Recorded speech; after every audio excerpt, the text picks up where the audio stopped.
Space Jam's going at a lower level. What it do, everybody? Welcome back to TikTok Trash Tuesday. It's been a minute. It has been a minute since I've done a TikTok Trash Tuesday because last time I worked during the day and TikTok Trash. Normally I'm off on Tuesdays, but last TikTok Trash Tuesday I was working, and then by the time it was like 6 o'clock, I was just zonked. I zonked and gone, everybody, because at about like I normally am getting up at about 2:30 in the morning to try to get to work at about 4 in the morning. So, I was just too tired to do stuff. And I am, despite the name of Half-Ass Movie Podcast, I'm going to be completely honest with you. I don't like doing a half-ass job. I don't like doing a half-ass program. I like to actually give you, something worth watching. And hopefully we've got something worth watching for you today in TikTok Trash 25 of these things, not 25 weeks in a row. It's not nearly as consistent as HMP. Well, something, by the way, that I don't think we get enough credit on. Like, I'm going to toot my own horn here for a second, but I don't think we get enough credit for how much we actually do over at Half-Ass Movie Podcast and how consistently we've been doing it. In 11 years of programming and everything, 1 week missed. One. That's it. We've only ever missed 1 week, and that was because I was out sick with COVID. I told the boys to do the show, and they didn't do it. But we consistently work around here, and so I wanted to do something that's of quality for you to watch and everything. But so fear not. I went to the internet. We do what we do normally here on TikTok Trash Tuesday, which is we go to TikTok, we scour around a little bit, try to find the movie related TikToks. I don't watch them. I watch about maybe 15, 20 seconds worth of something, and then I save it to my phone, bring it back. I take all those videos. This week, it's like 46 videos, something like that. So we got a lot of stuff to cover. Fear not. But then I take all of those videos and I smash them all together. I put them in a reel, and then I bring them here for you, beautiful, beautiful dirty babies, to watch with me. We'll react to them, and we'll call people stupid. That's pretty much what I do here, is just make fun of people and, make fun of their horrible movie takes. That's what we do here. Hit that like and subscribe button. We really appreciate it. And because we are such a small ass channel, if you are one of those people who have the ability to do so, if you are one of those special few, hit that hype button. Swipe that little thing over there, hit the hype button. That ends up kind of giving, it's like a super like, if you will. It doesn't cost you anything extra. It's just called a little swipey swipe and a punchy punch. That's all you need to do. What are you saying here? I hope this isn't bad. This place is getting stranger and more. Yeah, exactly. That's how the world is, man. The world is getting stressful every single day. We can't, we just got to do it the best we can. And we do that by distracting ourselves with horrible, horrible TikToks all about movies, everybody. So let's get into it. Let's roll TikTok Trash 25. What do you say? Hey, aren't you tired of watching all those ads? Having no control of when you get to watch what? Streaming services 10 years ago versus today. Boy, oh boy, is there a difference. You want to watch, and having to pay extra money to watch that one TV show on Disney or Nickelodeon. Oh, first of all, man, I want to say this. I'm going to stop my TikTok Trash Tuesday real fast here. We use your popcorn recipe in my house all the time. Thank you, man. Really appreciate that. That's so awesome. I'm so glad to see some of that audience trickling over to the actual live stuff and other things that we do, man. So thank you so much. I really appreciate that. Hopefully, I'll have another popcorn video, not specifically this, but something a little bit different coming up, popcorn related, not too awful long. Hopefully, fingers crossed. Yeah, and they never let me buy just the Disney Channel. They bundle it up with a whole bunch of other channels that I don't care about. That's why you should come with me. I'm a streaming service. I have all the movies and TV shows that you want, all ad-free, just for $8 a month. Wow, that's amazing. Absolutely. That's weird. Hey, I just noticed that there's an ad playing before my TV show. That's weird. Can you fix that? Oh, absolutely. It seems like you're in our lowest tier, which includes ads. So if you don't want any... Who's doing this, by the way? I know that there are, like, Netflix has one. I know that who's the other? HBO has one where there's like, it's their service, but you can get it for slightly cheaper, but you have to watch ads. Who's doing that? Who's watching Game of Thrones or whatever, and then all of a sudden an ad for Tide comes up? Who's watching that? Who's having that experience? And are times so rough for you that that's what you need? Now, granted, I don't think any of these services should have this as an option. The whole point of this damn thing was to get away from all of these ads. This whole thing was to go to a specific place to get a specific thing. They really had such great pie in the sky dreams and stuff. But man, I'm telling you, I saw from 3.5 miles away that this was never going to work like they thought it was going to. It's like, oh, this is a pie in the sky, nice dream. But we're going to run into problems. And as you can see, we're doing it right now. Yeah, you just have to pay an extra $20 a month. Wait, the whole reason I switched over is so I didn't have to watch any ads. This is insane. Can you at least just play The Office for me? This TikTok Trash Tuesday brought to you by Diet Coke. Diet Coke, they're not paying me, but motherfucker should. Actually, no, because our license with them ran out, but we will get it back in 3 months, in which you can watch it for approximately 2 weeks. But if you want to watch it right now, you can purchase our Peacock TV subscription for an extra $7.99 a month. And that's how it ends, people. We go on top and on top and on top. It just keeps going. They just want to continue to have your money, and they don't even do a good job of it. If they all did fantastic jobs, it'd be a different story. But they're all garbage.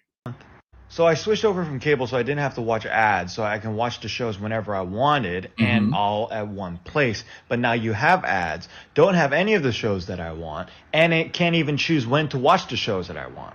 But get this, we added 500 new pieces of original content just for you. Things you won't want to watch. Things that are going to be crap and that you wouldn't want for anyone ever. Ugh.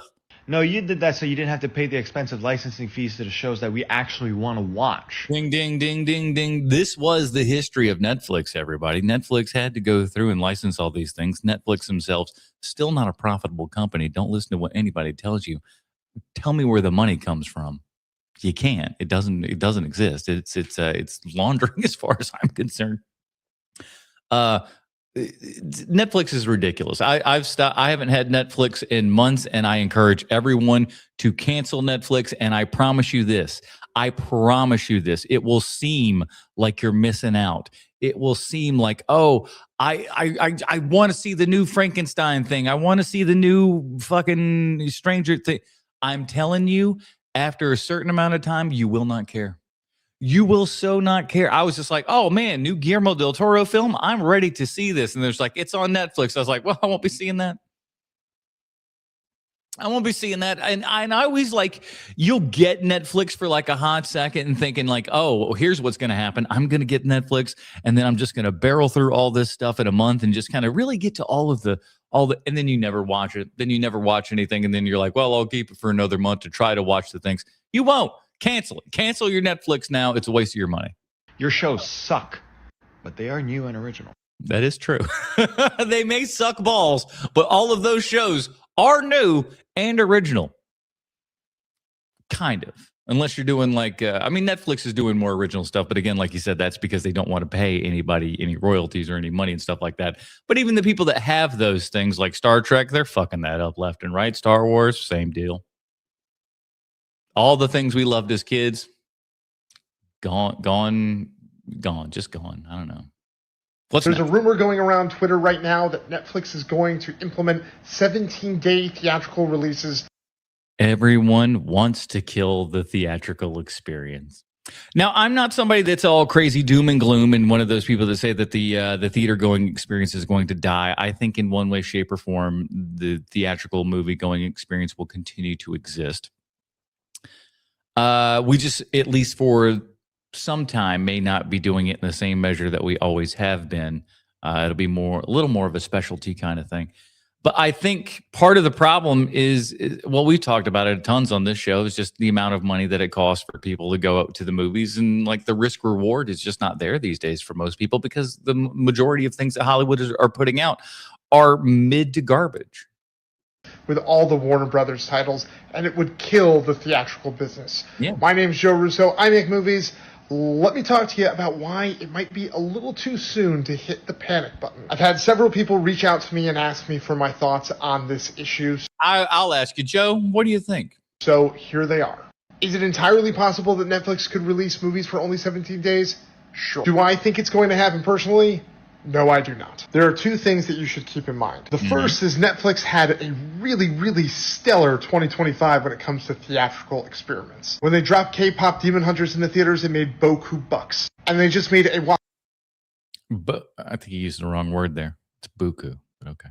Dropping $25 million in a single day for the Stranger Things finale on New Year's Eve. Hey, listen, what can we say? What did P.T. Barnum say? There's one born every minute or something along those lines? Those are things that are not going to go unnoticed to the powers that be at Netflix. The other thing you have to remember is the Netflix purchase of Warner Brothers is still not a done deal. Paramount is still in the middle of trying to do a hostile takeover of Warner Brothers. So I wish Paramount would. If there's anybody, like, again, Paramount's a better home than Netflix. Netflix is just securing a bullet in the head to more of movie going all together, because it's just like they want it all for themselves. They went from a DVD mailing company to going like, hey, we never want people to leave their homes. What a world.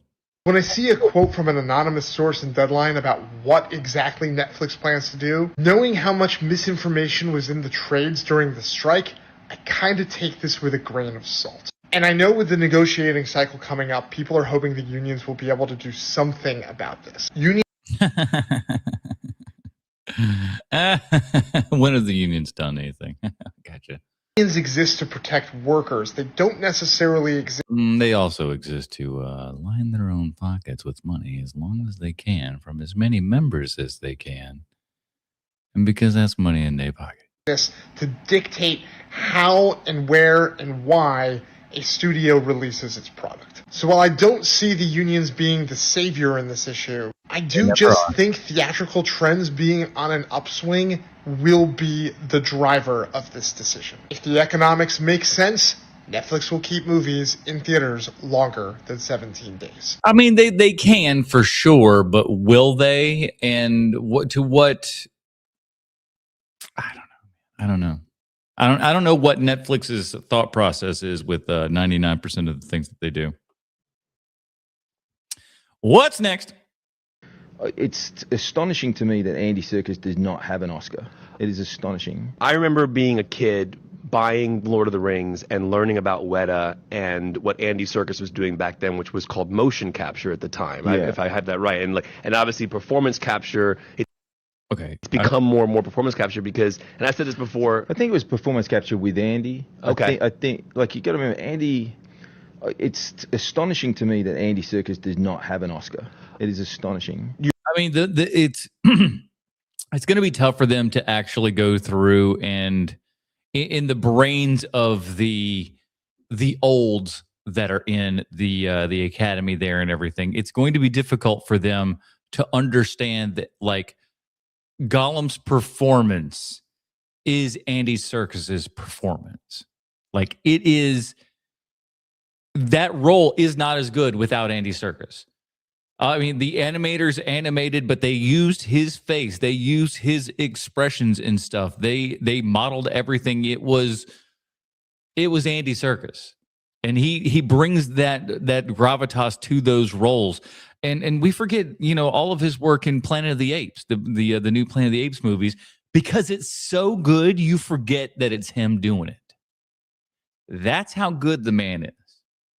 You're talking when Rise of the Planet of the Apes came out. Apes, without a doubt, give him an Academy Award for Gollum his work on Caesar is great. Gollum, that was the stuff. Yeah. Gollum's unbelievable. He should have at least gotten a nomination. I could understand them not wanting to win because they didn't understand how that thing worked. Certainly at that time, but he should have gotten at least a nomination for Gollum. But they'll never give it to a computer CG thing because they just don't understand that was his performance that made that role. And he's the trailblazer of this, and I've met him a few times. Yeah. He's at the forefront of this always. Mm-hmm. I think it's become more performance capture because the pipeline is detailing in on the performance. And the face, too. Because I think originally it was like more body stuff, right? I think so. I think with Gollum, they still tracked him on Gollum. Yeah. Like we have head rigs. So you put a helmet on, and there's a camera right in your face. And that's tracking all the dots on your face, which is the physiological. Jake Sully. I'm sorry. I just apologize. It's just whenever you see the face, eventually you end up doing like every character does in that movie and just screaming Jake Sully for some damn reason. I apologize. It's a problem, and I'll look into it. I'm sorry. Mechanics of your face going through the system, and when Andy started, they screwed it into his head. This is no joke, man. They literally had to bolt it onto put the pressure on and squeeze it on. And it was, I've seen it. It was crap. And we had the second version of that. And so we took what Weta and him had done, and we kind of created the next step. So then Jim decided, I want this kind of camera. I want this kind of thing. There was no holes in the top of the head. So I would get very hot all the time and get like... This is the first Avatar. The first Avatar. So I would call my helmet cam the Anna because it was giving me an aneurysm all the time. And then Jim literally got my helmet one day and just drilled holes in it because heat's got to come out of your head. Oh, wow. Now they all have holes in. They're all 3D kind of things. So we took what Andy was doing. Yeah, I guess we never really think about kind of the guinea pig aspect of some of these early motion capture CGI type films and stuff like that. That's an interesting perspective. I've never really kind of thought about that of like, oh yeah, first Avatar movie, they didn't have everything perfected there. Yeah, makes sense. And then we trailblazed even more with these cameras. You mentioned Andy Serkis deserving an Oscar. This is something I've been saying for so long, and I think one of the things that I really want people to understand is because you're seeing a digital character in Avatar or Lord of the Rings or King Kong or whatever you're watching, there is an actor behind that performance. When we're watching King Kong, I'm emoting with King Kong's facial expressions because of what Andy's doing. That's exactly. Right. It's just, look, the best it's the same thing is there's no difference between this and live action acting. It's true, man. Best way to describe it, it's not going to replace an actor. It might replace makeup. It's like digital makeup. Sure. It means that we can play. Exactly. That is a very good comparison. Is that it is akin to digital makeup. That's very good. I like that. I'm putting that in my arsenal for later and everything. That's a really great comparison. Is that CGI motion capture stuff? It's just kind of the new digital makeup, if you will. I like that. A number of characters, be it Caesar, King Kong, or a Navi. We're not standing at podiums. It's not an animation. It's not Gen AI. It's a performance that can go through a system and create and put me in the skin of a character. Just like if Jacob Elordi's putting prosthetics on for Frankenstein. Yeah, I mean, like prosthetics, makeup, which wardrobe, all that kind of stuff. You can just say it's a digital version of all of those things because it's still capturing that performance. It makes sense. Yeah, we're putting it on, but we're just doing it with a different tool. Yeah. Again, it's filmmaking and there it's all about tools and how you use those tools, how you utilize those tools, and what you get out of it at the end of the day. Yeah, no, I have a When someone wants to watch a movie, but I own mostly horror movies. plenty of movies that we could watch. We could watch Twilight, or we could watch Twilight, or we could watch Twilight, or we could watch Twilight, or we could watch Twilight, or we could watch Twilight, or we could watch Twilight, or we could watch Twilight. I'll just go through and just say bangers on all of those. You could do a lot worse, like Twilight, for example. This is a very important message for everyone who likes movies and TV shows. Okay, is that you? I think it's me. Let's see if it works out. You know that movie and TV show you keep putting off? It's on your watch list right now. Well, yeah. Go ahead and put it on. Put it on. No, I thought you said put it off. Put it on? Oh, why? Go ahead and watch it. What's Bro, do you know how long it's going to take me to do all of that right now? I got so much crap that I ain't watch. You telling me that I just need to go right now and turn all that on? I got to call in sick. What are you doing? stopping you? Stop watching the same thing over and over again. Oh, I ain't doing that now. Let's not be silly here. I'm not watching the same stuff over and over. No.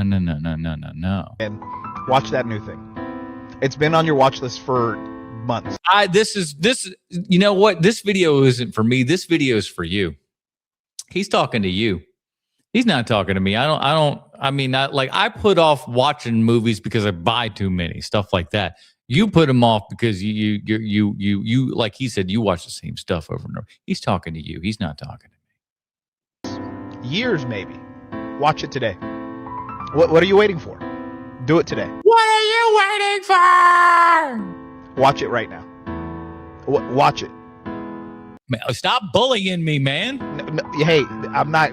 You thought this was gonna end. You need to watch it. No, you're bullying me. Yeah, stop scrolling on now TikTok. I don't want to watch Go it. put it on right now. No, Yeah, I'm not going to watch it now because you're being a jerk about it. No. That's how obstinate I am. If you just keep telling me, oh, you got to watch this thing. Oh, you're going to love it. You're going to love it. You're going to make me not want to love it. You're going to make me watch it and be like, let's see what bull crap this is. That's my, I hate to say it, but that's my speed. If somebody comes in selling something so hardcore, my first thought is probably not. I don't care how many movies come to streaming platforms, HBO, Hulu, Netflix, it doesn't matter. Nothing can duplicate the feeling of going to the movies, watching Endgame in real time in 2019. Yeah, there can. When all is done, you're thinking all is done. Next thing you know, you hear on your left, the chills. The chills. Listen, I'm not going to say that it wasn't a great moment. It certainly was. But if it's a moment that you didn't see coming half a mile away, you're not watching enough movies, I suppose. Watching Interstellar in theaters in 2014? What are we talking about? The Dark Knight trilogy? Are you serious right now? Yeah. Black Panther. I mean, I did see Dark Knight Rises in 70 millimeter IMAX in Atlanta. So I mean, I certainly remember that one. In theaters? How can you can't get that same feeling watching it at home? I disagree, though. I disagree with that because if you're somebody like me, you pound for pound, my home theater is better than any theater in Charlotte for sure. Any theater in Charlotte, pound for pound, picture wise, sound wise, pound for pound, my home theater destroys every single movie theater that's out there, pound for pound. If you put my stuff in their room, it wouldn't make any sense and it would be crap. But as far as like what you get out of the system, my home theater stomps every single multiplex in my area by a landslide, even the more posh, premium theaters. Like, what? The feeling of watching it in IMAX, and he was like, don't forget your movie, Georgie. Like, what are we talking about right now, bro? Like, going to the movies is an elite experience. Like, it can be.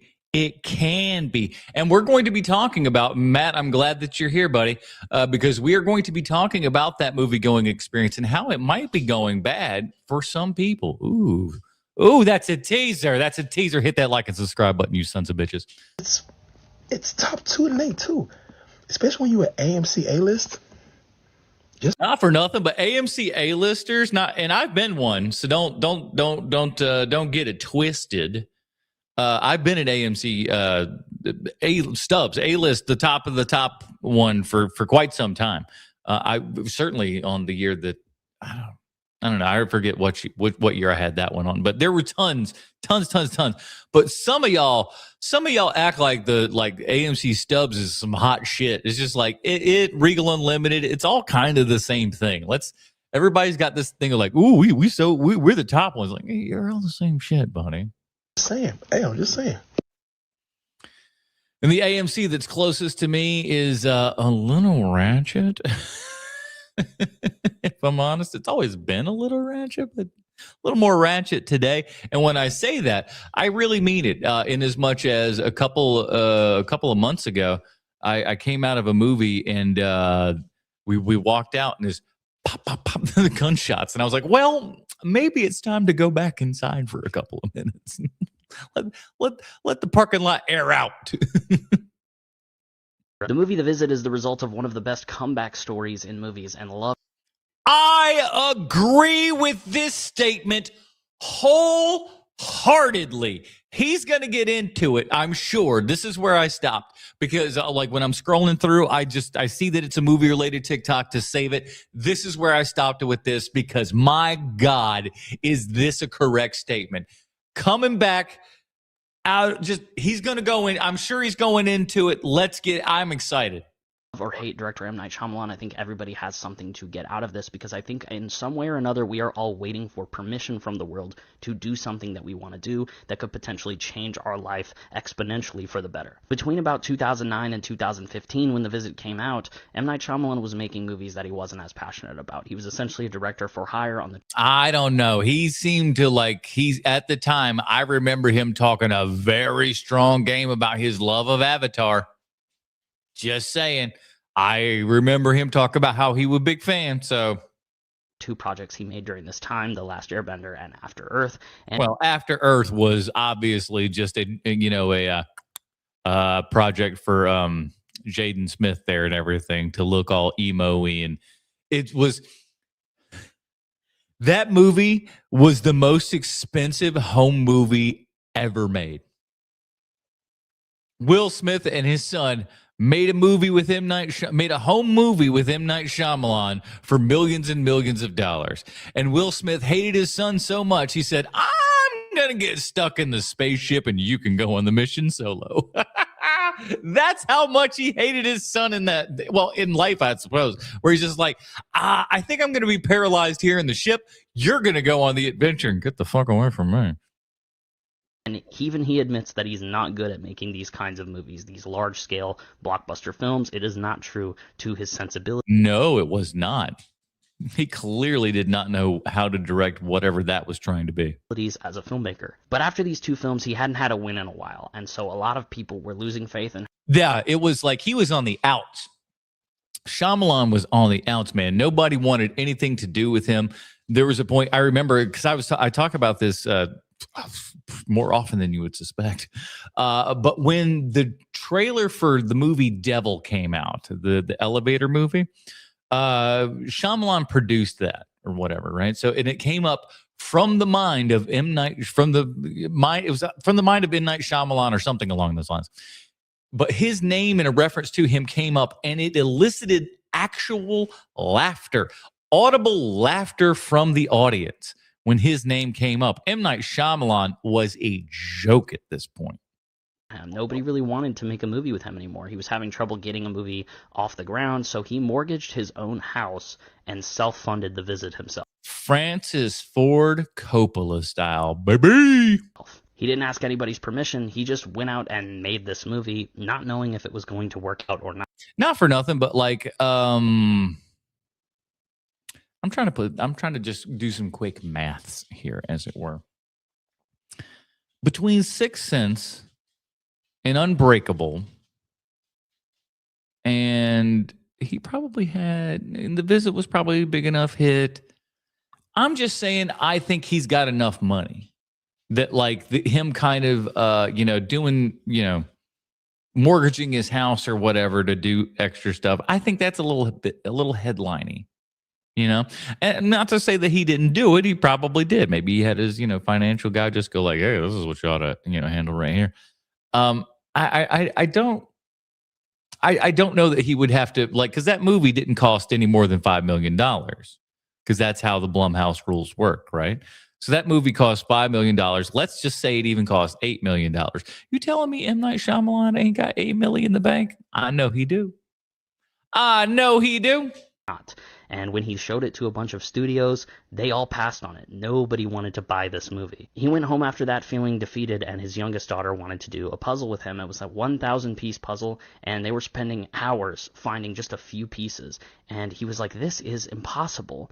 And he realized the reason that he was searching for pieces continuously and he never gave up was because the photo on the box promises that these pieces make a picture. He can see the picture. And he thought, what if I just approach life like that, searching for one piece at a time with the faith that there is a picture to be made from it? So he went back into the editing room and he made one scene from The Visit better each day. Each day, just one scene better. And he did that for weeks and weeks. This sounds apocryphal. I don't know that I buy this story. And he went back to one studio that said they wouldn't mind seeing it when it was done. He showed The Visit to the studio with an audience, and everybody loved it, and the studio bought it, and it ended up being one of the most successful horror films of that year. The culmination... Well, in comparison, again, because this, remember, we're talking about... I don't know all the rules. This came out as a Blumhouse thing, and the rules usually are it's like $5 million. There's no way that this movie cost more than $10 million. If you did, you fucking wasted your money. But there's no way. There's no way that this movie cost more than $5 million. It looked cheap, but that's how it was. That's how it was designed. It was designed to look inexpensively done. I don't know that. I don't believe a lot of the veracity of this story. Of just little tiny adjustments every day, wondering how can I make this 1% better each day. And that's the goal of everybody when editing a movie. Ever since then, M. Night Shyamalan has self-funded all of his movies. So if you say self-funded, but like again, that's kind of don't like his movies and you're wondering who keeps giving him money to make them, he's paying for them himself. That Trapped he did, or Trap, whatever. I think that's the shirt he's wearing. Means he's making the movies he wants to make. Whether you love him or not, I feel like that is ideal because you're at least going into his work knowing that it comes from him, and you might just not vibe with it, or you will. So that thing you've been wanting to do, that you've been waiting for permission to do it. Happy New Year. I hope you find another piece to your puzzle today. Not for nothing, but it's really hard for me to get behind. M. Night Shyamalan just had to kind of figure out what he wanted to do in order to I'm sorry, he was already had a decade plus of filming under his belt there and everything. He just had to put out something that wasn't a turd. All right, let's not pretend like he just had to give himself permission to win. Exactly. It sounds like a story designed to elicit awes. Oh, exactly. And to have that kind of Chariots of Fire sound in the background where you're just like, oh, hell yeah. Yeah, that's what we're talking about. What's next? I love Tatooine. I enjoy it. I'm actually thinking of moving there in the fall. By the way, we're not getting into politics. I just think this guy is funny. I like his impressions and stuff like that. I found out, and because the filter, you don't really know. This is the same guy that does Tarantino with the filter and everything, where he just pretty much is going on like a Tarantino just going into the biggest black scent that you could possibly imagine. He puts him in a pimp suit and shit. We've talked about it on the show. But he does some Tucker Carlson talking about Star Wars. It's a really great impression and kind of nails who Tucker is. Again, I don't give a shit about any politics. This is just funny. It's such a wonderful planet. The people are so polite. Coruscant is so polluted and just gross. I see the Jawas in the It is, though, isn't it? He ain't wrong. street. They greet me. They ask me if I have scrap metal. I say, of course, I say no. You can have my keychain. People ask me, like, oh, on The little high-pitched laugh there and everything, it's those little tiny touches that are just like, that's what makes a really great impression, where it's just like, I'm going to take this weird little, deal that he does and just accentuate it. It's great. on Tatooine, do you think that the Tusken Raiders are a threat?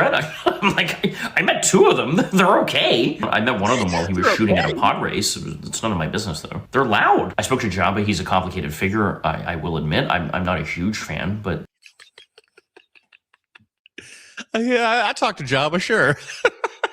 He said something that was actually quite enlightening to me the other day. He said something along the lines of Usabusa me chucha lawalawanga ebute.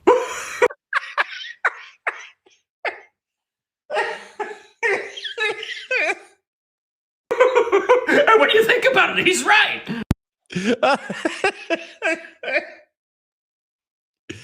Oh, man.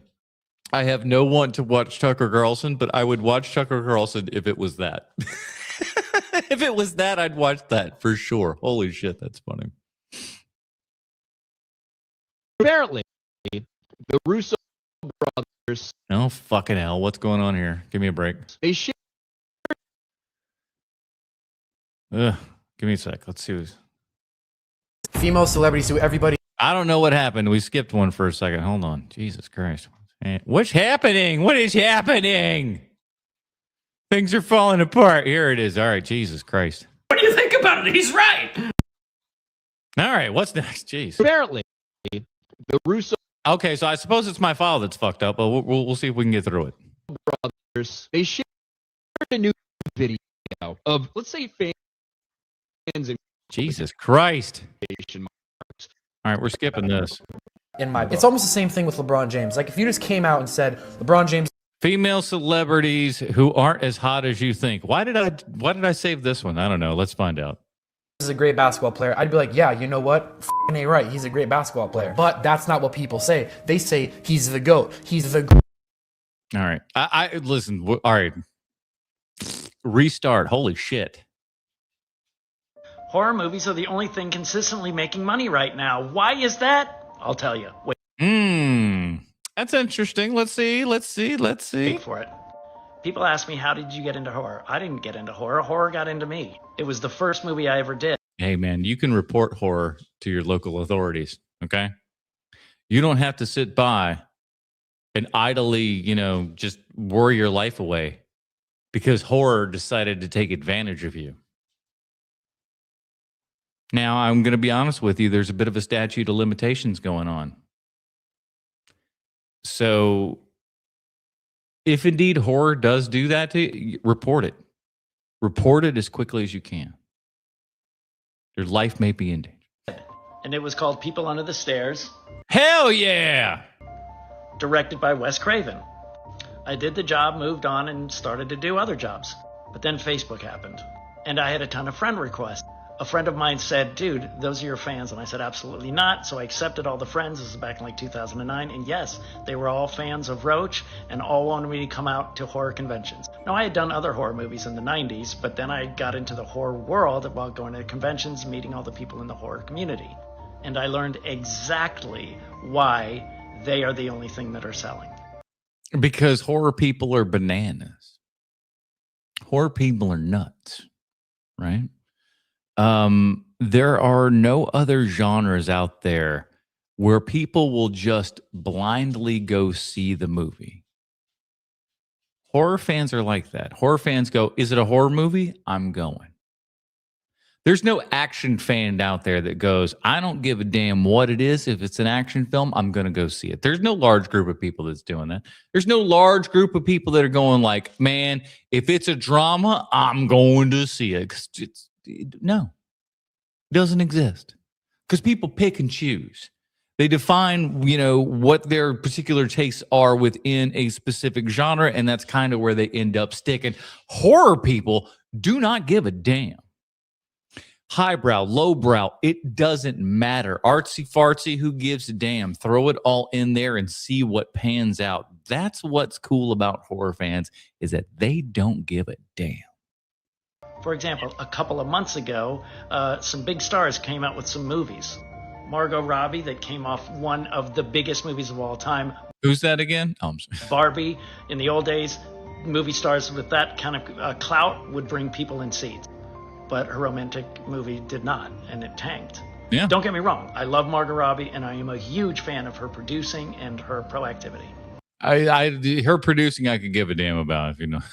Keanu Reeves came out with the comedy as well, and that also did not do well. And again, mad love for Keanu. Love him.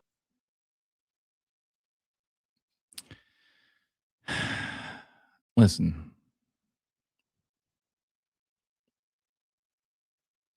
We're going to get a little controversial right now.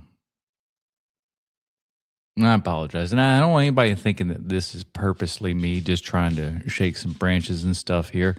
If you look at my work over the years, and there's plenty of material with which for you to pour over, you will find that I am very consistent in this take. But we treat Keanu Reeves way too good. The man's all right. He's all right. He's all right. He's not a good actor. Let's all be real frank here. Real frank. Mid at best. An amazing human. Amazing human. Everybody talks about Keanu Reeves like he's either like a spiritually evolved being, or he's a special needs person. Not as bad as they do Brendan Fraser. Brendan Fraser, they treat him like he's absolute special needs. Just like, oh God, this special man here. Look at him. Just, it's amazing he can tie his own shoes. That's how we treat Brendan Fraser. I don't know what's going on with that. Meanwhile, while those movies were tanking, Black Phone 2 quietly tripled its budget. Again, Blumhouse, no budget, didn't cost shit to make. Ergo, it will make money. That's all you need. All you need for success is to not put the bar so damn high. And that's, again, when it comes down to more of Hollywood. And the problem that Hollywood has is that you bozos don't realize that you're spending way too much money. You need to spend less money and do like what Affleck and Damon talked about on Joe Rogan last week, which was start participating in some shares with all of your people, not only the above the line, but below the line people as well.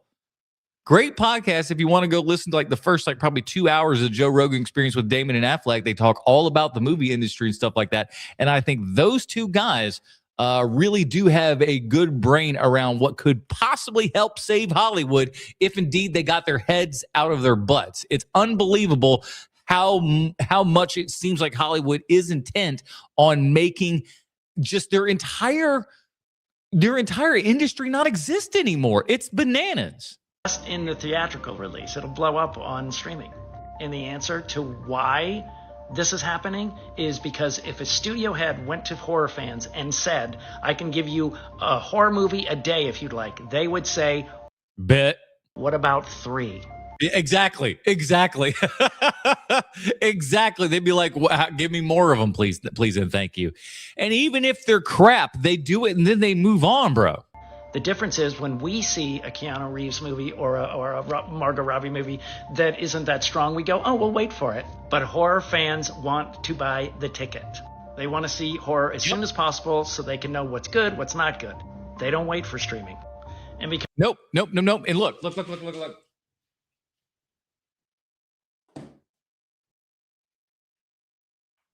The newest one is in the is back in the theater room, but like who there's no other people that do this. This is horror fans. This is like I pay an ungodly amount for a subscription to Fangoria. Who else does this? Horror fans are the only ones that are out there. Sci-fi fans. There used to be like back in the 60s and 70s. You'd have some sci-fi fans that could probably compete for close to that, but horror really does it, man. Because luckily I love horror, not as much as I love comedy, but I love horror, then I am doing horror movies right now because it's good business. And the community is so loving, so supportive, and just so kind. When I funded my first movie, Crust, which was a horror comedy, they all came out and supported it. Yep, because the horror community wants people to do well. They don't care how much your movie costs. They don't care what's going on. All they care about is, did you make an entertaining film? And if the answer is yes, by God, they want more. And made the funds happen. So if you can, make a horror. You'll be a part of this wonderful community, and it'll probably get seen. Am I right, horror fans? Let me know. I think he's absolutely correct. Absolutely spot on. What's next? Are you in the top 1% when it comes to horror knowledge? I like to think I'm okay. Top 1%. That seems that seems high. That seems high. Like, that's a lot of questions. All right, let's see how we do. Find out. Only 10 questions stand between you and the 1% club. If I'm able to... Okay, I'm gonna guess. So we don't move on, I guess. If we don't answer the next one, we don't move on to the next one. Or if it's just like, if for some weird reason, it shouldn't be this difficult. But if for some weird reason, like, I get like just like a hole in my knowledge around 70%, does it just mean I'm, a 70%er? That's a boosh. That's terrible. To stump you anywhere along the way, you owe me a follow.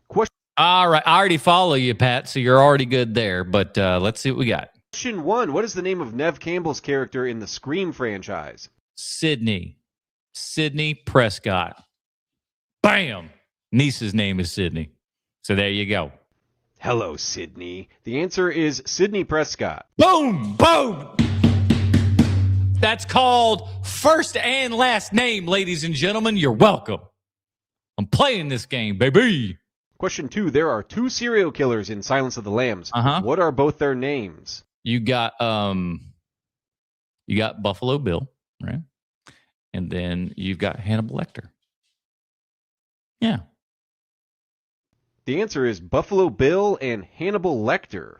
Let's go! That's right. Killing it. Now I'm gonna suck ass from here on out. You watch. Question 3. Which horror fiction writer holds the record for most book-to-movie adaptations in the horror genre? It's got to be Dean Koontz. No, I'm just kidding. It's Stephen King. Come on. Wouldn't it be hilarious if it was Dean Koontz, though? The answer is, of course, Stephen King. I was waiting for the last second of him just to go, Dean Koontz, motherfucker. I'm like, no. I would have gotten half credit. All right. We're still cooking. Question 4. What title is bestowed upon Danny in the 2019 film Midsommar? Oh. All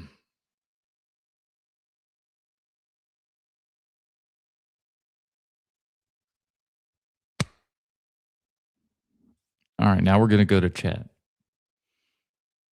I think it was the Midsummer Queen. That's, boy. I saw it in the theater. I own it on DVD, but yet I haven't watched it since the theater. That movie kind of just like came at a rough time for me. While watching that movie, not directly, but there were so many interesting things where I could point to and see analogs to my own, life and relationships over the years to a frightening degree. And I was both characters, a character that ended up losing, a character that had someone in their life that lost family, and then another person that is, still kind of checked out of the relationship. I ended up vacillating between both characters and everything. And I'm giving you all the time in the world to answer this in chat of what her role was, but you didn't see it. You didn't see it. Come on, Matt. What the hell is going on with you? All right, I'm gonna fuck this up. I'm gonna say it's just the Midsummer. It's a queen of something. There's gonna if he says if there's a queen something in there, fucking I don't got him mad. She is, of course, the May Queen. May Queen. I knew it was a queen. That counts. I'm counting that one. Question 5. What state does the Blair Witch Project take place in? Massachusetts. If you said Maryland, you are correct. God damn it! All right, we're about halfway. That's right, Burkittsville, Maryland. Son of a bitch. I was listening, man. I'm not gonna lie to you. I went off a little half-cocked there. Played like I knew what I was talking about. And sometimes we're a little bit arrogant. And I feel like this would also be my downfall if I was to go on like Jeopardy or something, is I would have that kind of like, I've got this in the bag. No! This is where things get exponentially more difficult. All right. We've seen how I've been doing so far. Question 6. What is Elvira's real name? Cassandra Peterson. Now, are we saying Elvira's real name, like the actress who's Elvira, or what's Elvira the characters? I don't know what that answer would be. Cassandra Peterson is the actress, if that's what we're asking. The answer is Cassandra Peterson. There you go. Won that one. Question 7. What was Freddy Krueger's serial killer nickname before he died? Ooh.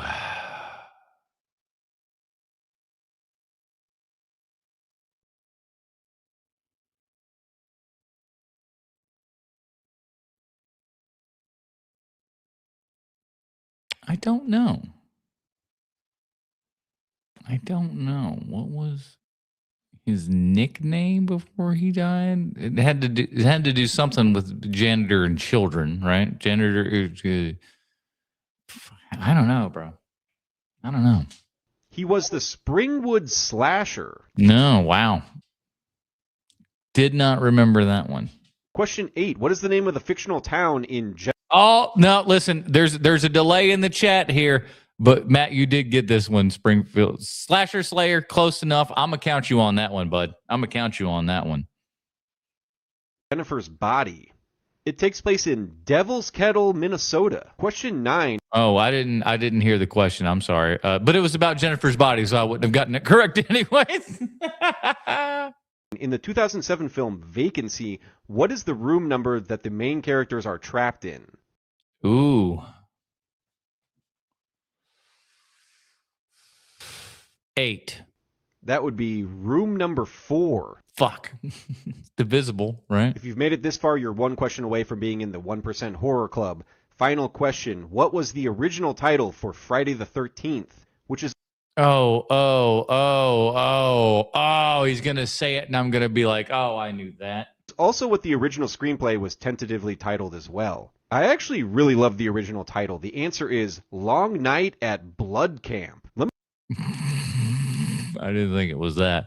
That's hilarious. Let me know how many you got right in the comments. And if you didn't get not enough in the 1% Club, don't worry. You get another chance next week. Good stuff, Pat. What's next?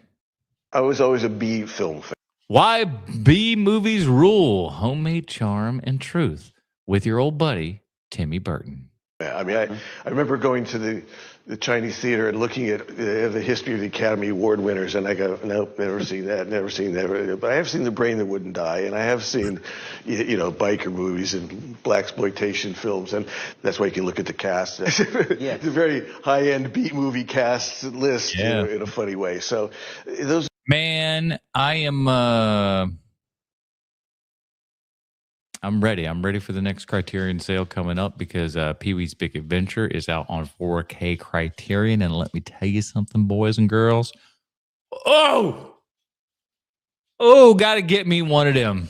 Got to get me a copy of that. That's the first movie that I remember seeing in a theater as a child. And let me tell you something. Still love it. Still love it. Those are the kind of films that I grew up watching. And in a way, there's a kind of truthfulness to them, and they're not sort of... It's Richard Iotti, everybody! ...star-dependent. They have to be character and ideas-driven. There's something about the roughness of them and this sort of handmade and the kind of not having a lot of money and all that sort of stuff that sort of goes into the energy of those kind of films. Absolutely agree. It's the spit and polish that makes those movies shine. Did you know they did a remake of Terminator 2 and that it came out this year and made $200 million? What now? If you didn't realize it, it's because they called the film One Battle After Another. All right, I'm curious to see where we're going with this. I'm not joking, and in fact, I thought everybody knew this. I mean, it's not... You mean kind of like how Top Gun Maverick was essentially just, a 2.5 hour Death Star run? Same difference, right? A secret, the cast talked about it in interviews. There's a famous interview where Paul Thomas Anderson talked about how Terminator 2 was one of the films that inspired him to do what he does. Or specifically the fact... Magnolia, Terminator 2, they're practically the same film. That some people don't treat Terminator 2 as a great piece of filmmaking, which he does. And I think the people involved in making the film would say that it's just an homage, but it's pretty much Terminator 2 top to bottom. Let's walk through it. Both films start with an aging, kind of burned out revolutionary. Of course, in Terminator 2, that's Sarah Connor, played by Linda Hamilton. In One Battle After Another, that's a prettier Linda Hamilton. That's Bob, played by Leo DiCaprio. Both films are structured around a series of chase scenes in which the goal is to try to protect the child of the revolutionary. Of course, that's John Connor in Terminator 2. In this film, it's Willa. Note the jacket, which is clear. Trying to make some parallels here. Really a little nod to the black biker jacket worn by Arnold in Terminator 2. The unstoppable killing machine, which is the T-1000 in Terminator 2, is... Yeah, but did Sarah Connor ever fuck the T-1000 and then leave Eddie Furlong by himself for the rest of his life just because he wanted to, get out of major trouble? One Battle After Another stinks. Sean Penn's character Lockjaw.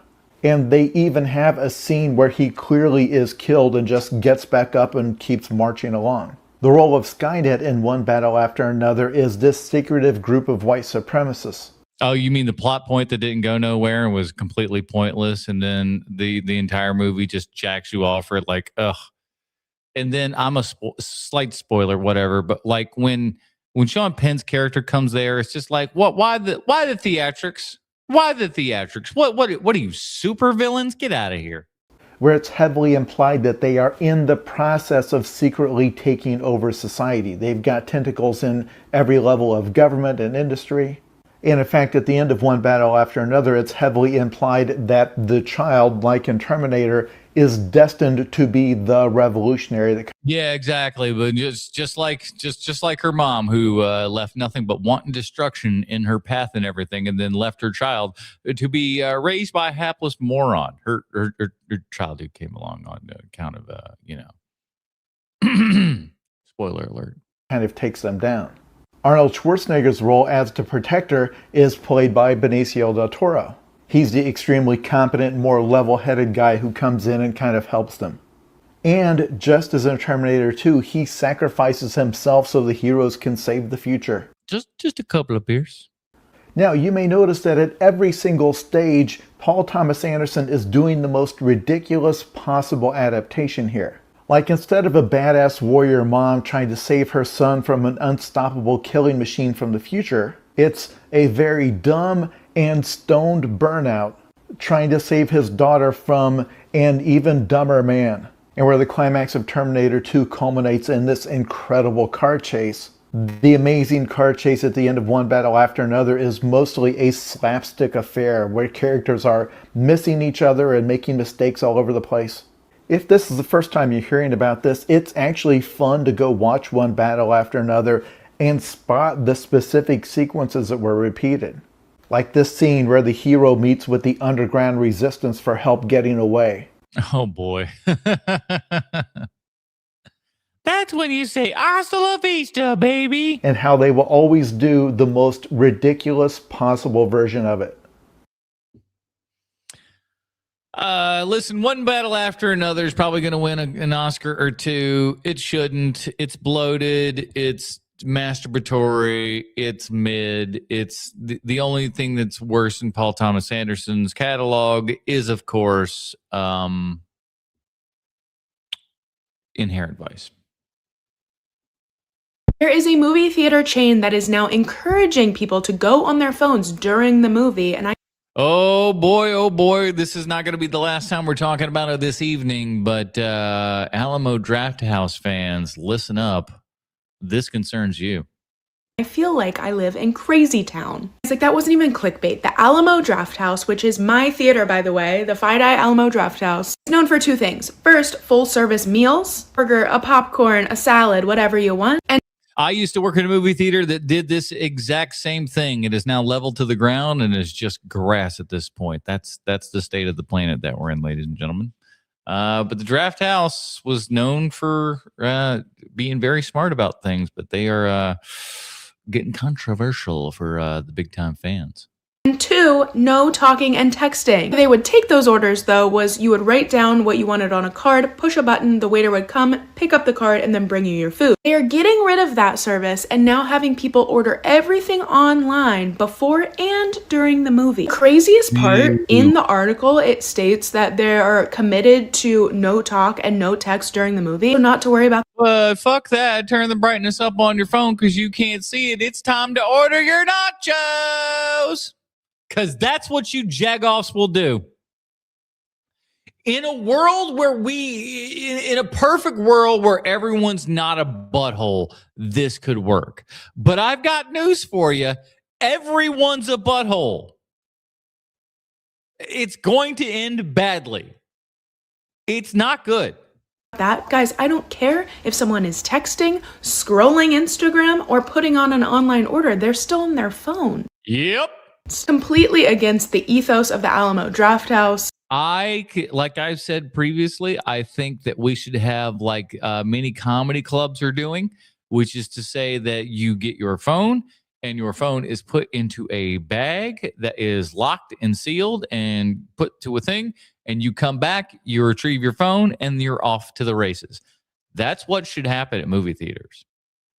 It's too much of a distraction, and in a world that we live in our reality, you people can't be trusted. You can't be trusted. My phone goes off, not silent, off, completely off. I got to reboot it to start it. And if you're not doing that, guess what? You're not doing enough. You're just silencing your phone? No, not enough. Turn it off. Turn it off. The most distracting thing in the world is when someone goes on their phone during the movie. During a time where it's harder and harder to get people to go to the movies, why would you I will not be going back to the Alamo Drafthouse, which makes me sad. This makes absolutely no sense. There's time to walk this back. Please, can we think critically about this? Really giant mistake. MBD, what do you got?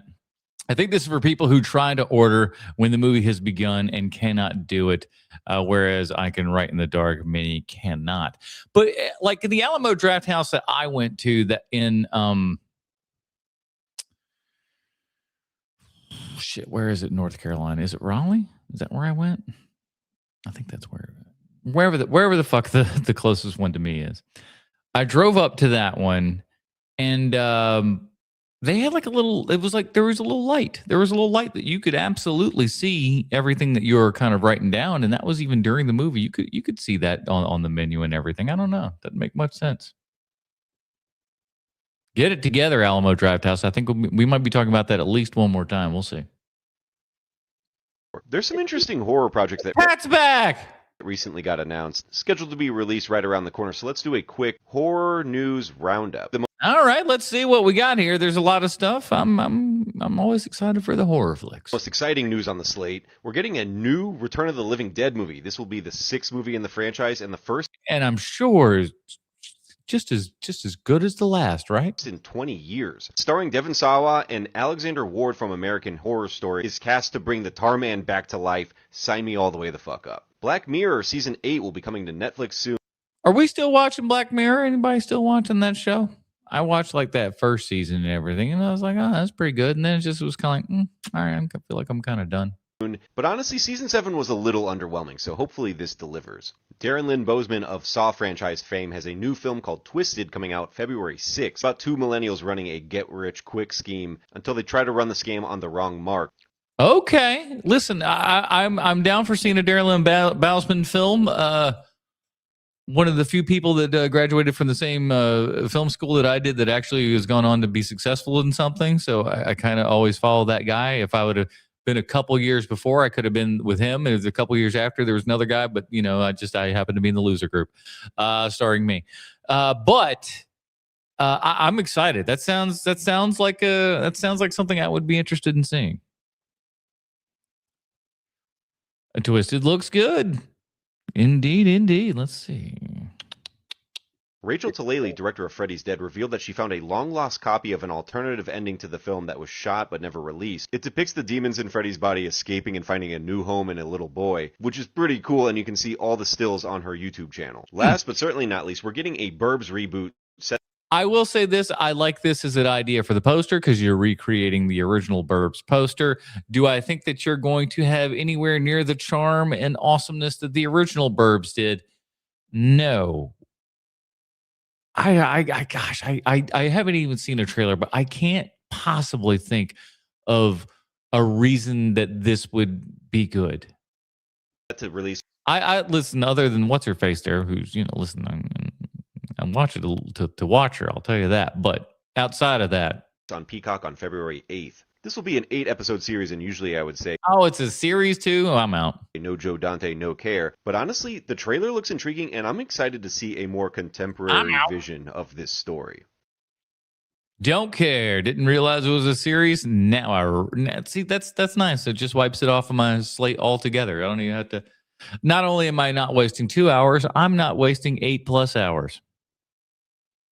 So I asked you guys for movie recommendations, and one movie was mentioned probably over 200 times, and Why does she look this? I think this is where I stopped it because I was just like, she asked for movie recommendations and she seems awful distraught. So I'm like, what could it be? I just finished watching it. Why would you guys put that on me? What'd you watch? That was the most beautiful, what'd you watch? sad, meaningful movie I've ever seen in my life. What do you think she's talking about? Dude, where's my car? Possibly. She could be talking about Little Nicky. That was a classic. That would put somebody in this particular state, I would think.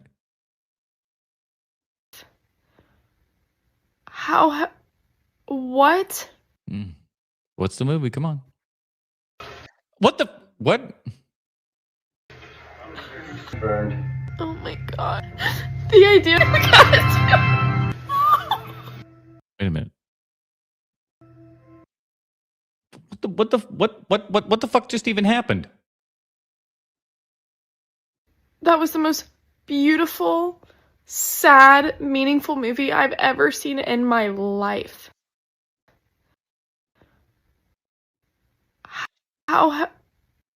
What? Crash Out, sneak peek, Crash Out. What?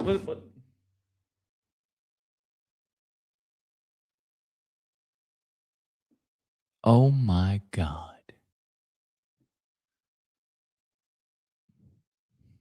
No, it's worse. It's worse than this. Well, I knew that she wouldn't say it. She kind of did. This is Trisha Paytas. Is this a Trisha Paytas documentary or some shit that you're watching and then you go like, that's and you're crying over it like it's Schindler's List? I'm sure that it is in many ways, but... Burned. Oh my god. The idea of God. Doesn't that look like a self-massager? Star Wars self-massager, if you will. All right, thank God. Let's get out of that and on to something else. My good. Hi, I'm watching Old Boy for the first time, and I know what you're... When she said that, I stopped it. I stopped it right there, and I was just like, yes. Yes, because I love seeing people's reaction if they don't know what they're getting into when they get into Old Boy. Woo! Wait, let's go. Thinking, Alyssa, you're such a movie girly. How did you never see Old Boy? I don't know. You like having fun? Never got around to it until just now. I'm excited. I'm going in pretty much entirely blind. Oh, doesn't that make you excited? Doesn't that make you excited? Somebody going in 100% blind to Old Boy? Because, like, at first they're going to be like, what the hell's even going on? They're almost going to feel like they're brilliant, right? Then once he's out and everything, then it's going to be like, oh, this movie's taking a completely different turn. And then by the third, like, then you're going to see your giant hallway with your axe there and everything. You're going to love it. And then you're going to get to the end, and then you're going to get to the reveal, and then you're going to be like, oh, wait, what now? Can't wait to see this kind of this wild and crazy arc. It is so much. Just get somebody that you know in your life to watch Old Boy with you for the first time. Watch them just. Let's watch this and see what happens. I know this movie is famous for a big twist. I have made it to 31 years of life without being spoiled for Old Boy. I'm very proud of that. And today I will remedy that. Literally, the credits are like, I'm just starting it right now. I will report back when I finish Old Boy. Oh, she's not going to give us a blow-by-blow. I like the blow-by-blows, but okay. Wish me luck, team. I don't know what I was expecting, but it was not that. I told you. I told you. Oh my God. It happens every time. Never in my years. Nope. You can't. You can't. You're like, here's a movie called Old Boy. Sit down and watch it. That ain't what you're going to expect. Of watching movies would I have ever? Nope. Would I have ever guessed that that's what the plot twist is? Nope. No, you would not. No, you would not. What? The fact that this movie exists is crazy. How do you even pitch that to movie studios? Okay, so here's the thing, right? How do you pitch that to movie executives? Oh my God. I'm clearly not hating to my full potential. Lee Woo-jin is probably Hall of Fame hater. Bro, what? And then you're just dead inside after because you're not having a great time. There isn't really a resolution. No, there is not. It just leaves you going, fuck. Oh my God. This was an absolutely fucked up movie. Banger. But it was so good. I just know the people that have seen Old Boy were like, oh no, she ain't ready. I was not. I told you. They never are. They never, ever are. I was not that. No one's ever ready for the Old Boy. Oh my God. Now I'm curious what makes the American remake so bad. Did they? It's just that Spike Lee just decided to jack off on the screen, and we're just like, I don't want that. Gross. Just like cut everything. Did they just sanitize? I don't know. Why? Here's the thing. I don't know, and I ain't never gonna know. You want to know why? Because I ain't never gonna watch it. I ain't never gonna watch the Spike Lee Old Boy remake. Because why? What's the point? What's the point? There's no point. No point. Is it? Because I don't know. I'm not gonna watch it because I love myself. But yeah, you good on you. My God, I have to start smoking cigarettes or something. The plot twist is very Adam. Yeah, it's something that I would go like, oh boy, eating octopus. So I got the perfect idea to make movie theaters get back in action. I swear to God, I think I watched maybe a few more seconds of this, and I think this son of a bitch has stolen my ideas and stuff like that. I'm not going to say he stole them directly. Maybe there's a hive mind thing going on. I don't like however whatever this thing is on your head, however this is kind of working. I don't like it. But let's see what he's got to say. Right? And it all comes down to pricing. Oh, fuck you. Maybe you are stealing all my stuff. Let's go. It's easy. Watch. Adults. Oh, see, you're an idiot now. You don't even know what you're talking about. $10. Wrong. Kids. No. Adults are $5. $5 Monday through Thursday. All adults, all children, all tickets, $5. That's it, $5. Monday through Thursday. Friday and Saturday and Sunday, you go up to maybe $8. But Monday through Thursday, $5, all shows. 4 to 12, whatever. 4 to 12. That sounds right. Yeah. You don't need 4-year-olds in theaters right now. I'm going to say 6 and up. $6. You're still going under. You're still charging $1 more than I would cost. So $5. It's $5 for all tickets. All tickets, $5. Baby. Mate. Babies. Babies.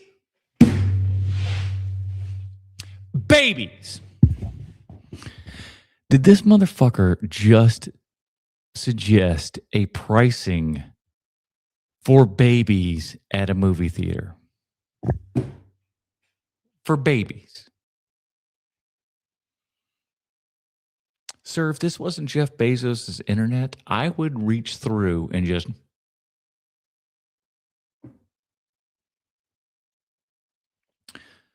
When I was a manager of a movie theater, as I said, we were a movie theater / restaurant / bar. We were all of those things. We had a big giant bar right out in front.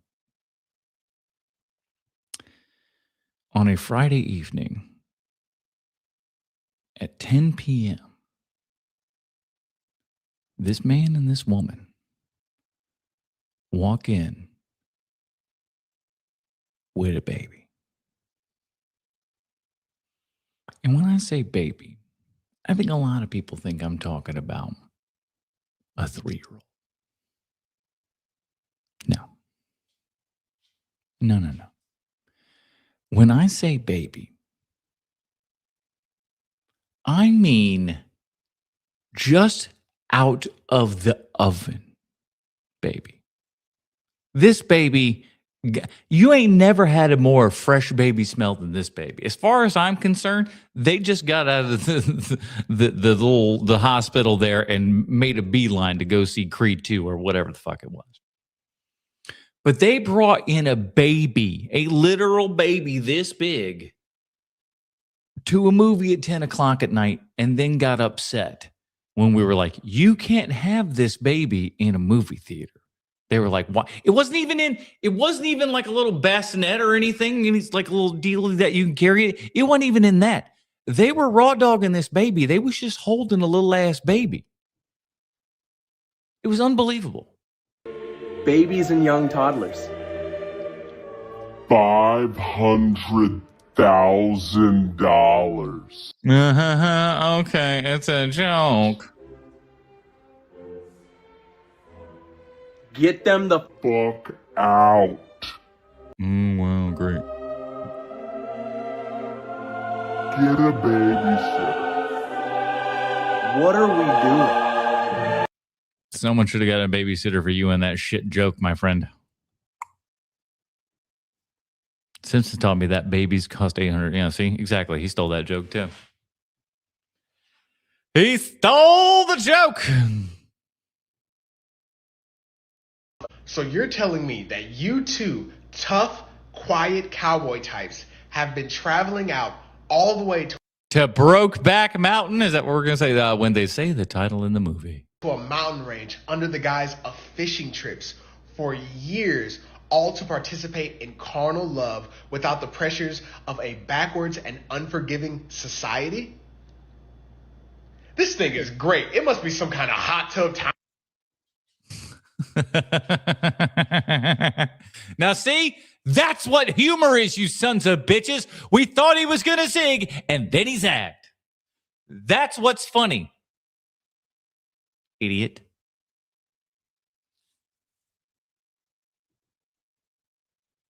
All right, we're gonna do King of the Hill with Hood classic movies. And if there's anyone who's got information on the Hood, you know it's one Ben Affleck. If there's anybody who's got street cred out there, God almighty, is it Ben friggin' Affleck? I tell you what, man, I'm excited. I'm excited because if there's anybody that I go to for Hood news, It's Ben Affleck. Let's go. Ben Affleck. Friday and Soul Plane.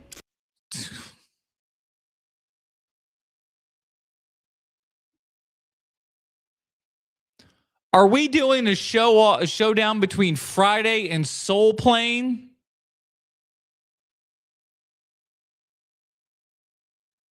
Look at Bronson just standing there. What's going on? He just wants to be on screen. I swear to you. He's just like, I'm going to just stand here and watch myself on the monitor. Friday. Friday's the answer to this. What are we even talking about? Friday and Rush Hour. Rush Hour. Sorry. Well, okay. Here's the deal. I feel like there's a chance he could go Friday on account of like the category is hood classics. And while Rush Hour might be a movie that's accepted by the community, I feel like Friday might be the more kind of quote unquote authentic answer and everything. But if we're just talking about the quality of movie, Rush Hour is a better movie. Fight me on it. In every way, shape, and form, Rush Hour beats the shit out of Friday, which, let's be honest, looks like it was put together for 2 pennies.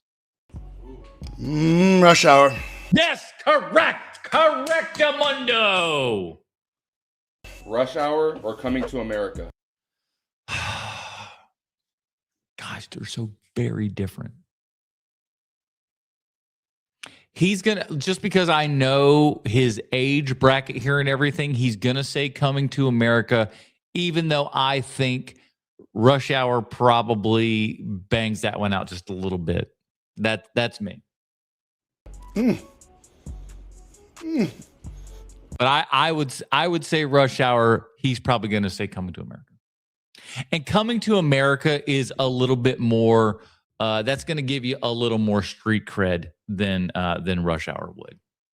Coming to America. Told you. Come on, King. I feel like breakdancing. Coming to America or Boys in the Hood? Coming to America. Boys in the Hood's depressing. And I saw somebody talk about Boys in the Hood, which was just basically like they moved him like just across town. Like it really didn't do shit. You're just like, what are you talking about? You're just like four blocks that way. Like you're not out of trouble. I'm going to take Coming to America because Menace, I would say Menace is a better movie on the same subject Correctamundo than Boys in the Hood. Coming to America or Juice? Coming to America, Juice. Like, listen, I mean, the movie that made Tupac go from a you know, to a hip hopper. Coming to America. Correctamundo. Coming to America or Paid in Full?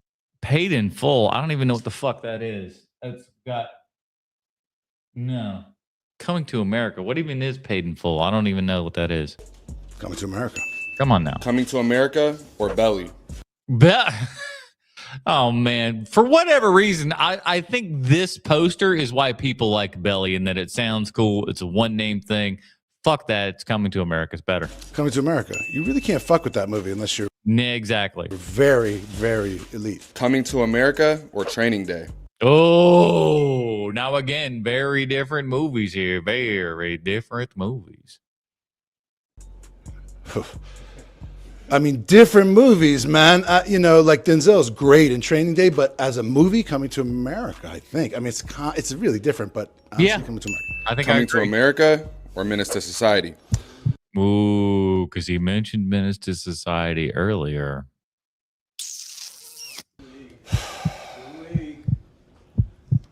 Menace, I guess. Menace to Society or New Jack City? New Jack City is a little bit silly. Menace. Come on, Menace to Society is better. New Jack City is a little silly. Menace to Society or Don't Be a Menace? Oh, don't be a menace to society while drinking your juice in the hood. Full title. Drinking your juice in the hood. Menace to Society. Menace to Society or 8 Mile? Oh. As a white guy, you have to say menace to society. Otherwise, you're racist. Ah, damn. Both. I know, though, right? People were actually scared of New Jack City at the time. I don't know why. It's kind of like it's kind of Drama Kid-y. It's like Drama Kid gang. You know what I'm saying? I guess 8 Mile. 8 Mile or Poetic Justice? 8 Mile. 8 Mile. Come on. I mean, Tupac was. He only did so many movies. You have Janet Jackson in that movie too. Is like, I love the song again, but I'm still gonna have to. Better. Is it Menace versus that? 8 Mile. Did you go? It's 8 Mile. Yeah, 8 Mile. 8 Mile versus Poetic. 8 Mile. 8 Mile. Yeah. Agreed. Or Hustle and Flow. Oh, 8 Mile. I'm gonna tell you right now, Hustle and Flow was one of the most overrated pieces of garbage. It's fair. I'd say piece of garbage just because I'm trying to be a little hyperbolic, but it is so overplayed.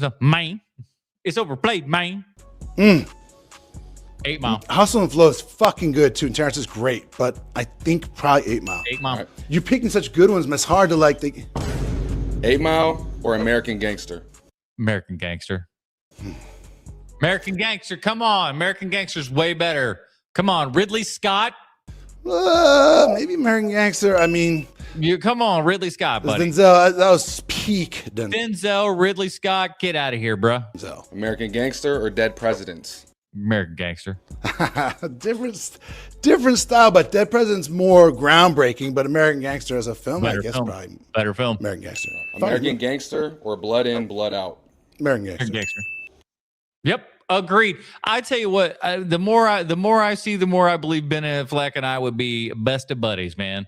That dude and I see eye to eye on a lot of stuff, especially like I said, when you go and watch his interview with him and Matt Damon on Rogan, their ideas about how to help Hollywood out, completely agree with that. Me and Ben Affleck very much on the same page about a lot of subjects. Why do people think this looks cool? Because it does. I'm specifically talking about the smoking, and this is not a rhetorical question. Why? Okay, he's going to get into it, but I have an answer. Is there brain science or evolutionary psychology that explains why we see this and think it looks cool? I mean, yes. Okay, so let's talk about it a little bit.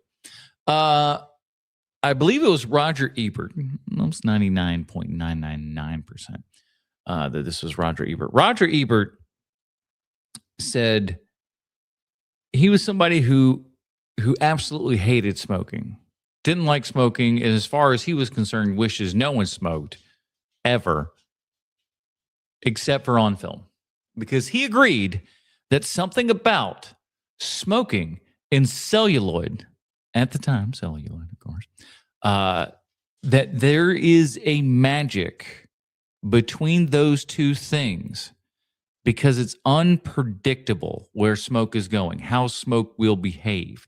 You can control smoke to a degree, but there is a level of smoke itself that is unwieldy, that is just free-forming and will conform to so many weird and interesting different factors that are going on within the air, within the atmosphere, everything that's going on, how you're smoking, what you're smoking, how you blow it out, all of these things.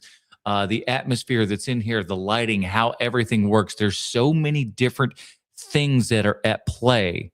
And then when you're actually shooting on film and stuff, you have celluloid. So all of these things are just tiny little dots, little grains of film that are going in there. And all of these things talking to each other, melding at once in all at the exact same time. There's something beautiful about it that you cannot recreate, no matter how hard you try. And we've gotten really damn good at it, but you still cannot recreate this kind of just naturalness to it. And I think that's there's something, and it's controlling fire, which is, obviously an essential element in everything. And to be able to be holding fire in one's hand, to be able to literally breathe fire, the thing that can bring you warmth, the things that can cook the food, that will bring you sustenance, that will keep you alive. I think deep down in a weird evolutionary thing somewhere in our minds, that's where smoking and all of this. Like it all compounds into that, I think. Makes us want to imitate it. And this is actually a hugely important question, because if you ask, well, why do people smoke cigarettes? You're going to say, because it's addictive. But that's not why they started smoking. They started because they thought it would make them look cool. And it fucking worked. Look at it. Like that, Ham smokes a cigarette really good. Eastwood, obviously. Nick Cage smokes a fantastic cigarette. And there's a skill to it. John Travolta smokes a great cigarette. The answer you get when you look this up doesn't sound correct to me, which is people saying, well, it's because of... Exactly. Smoking turns you briefly into a dragon.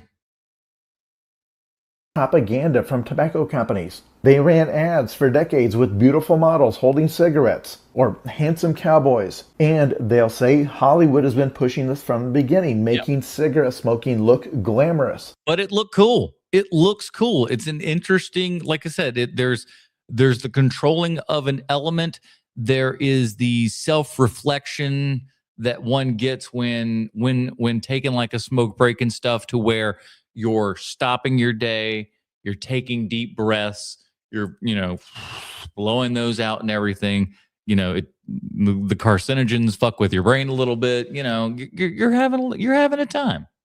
But are you implying that Hollywood and corporations could do that with anything? Like if they had decided that instead of selling cigarettes, they wanted to sell chewing tobacco. Ooh, man, the spittoon business would be crazy right now. In media, you're constantly seeing beautiful people doing what Brad Pitt does in Moneyball, where he's got a little cup that he spits into every few minutes. By the way, you are the grossest chuds on the planet. You spitters into the cups, you disgusting monkeys. Ew. You gross sons of bitches. I just got a soda can here. Ugh. Note when you see a soda can going up to my face, everybody, we're chug-a-lugging here. We ain't spitting nothing back. It's only going into the gullet, I'll tell you that. Because he has chewing tobacco in his lip. That if they had done that, then we would see that as cool. I don't know. That's got to be a tough one. Unless you can really get the one of those, like I said, the spittoon action, that's what we really need.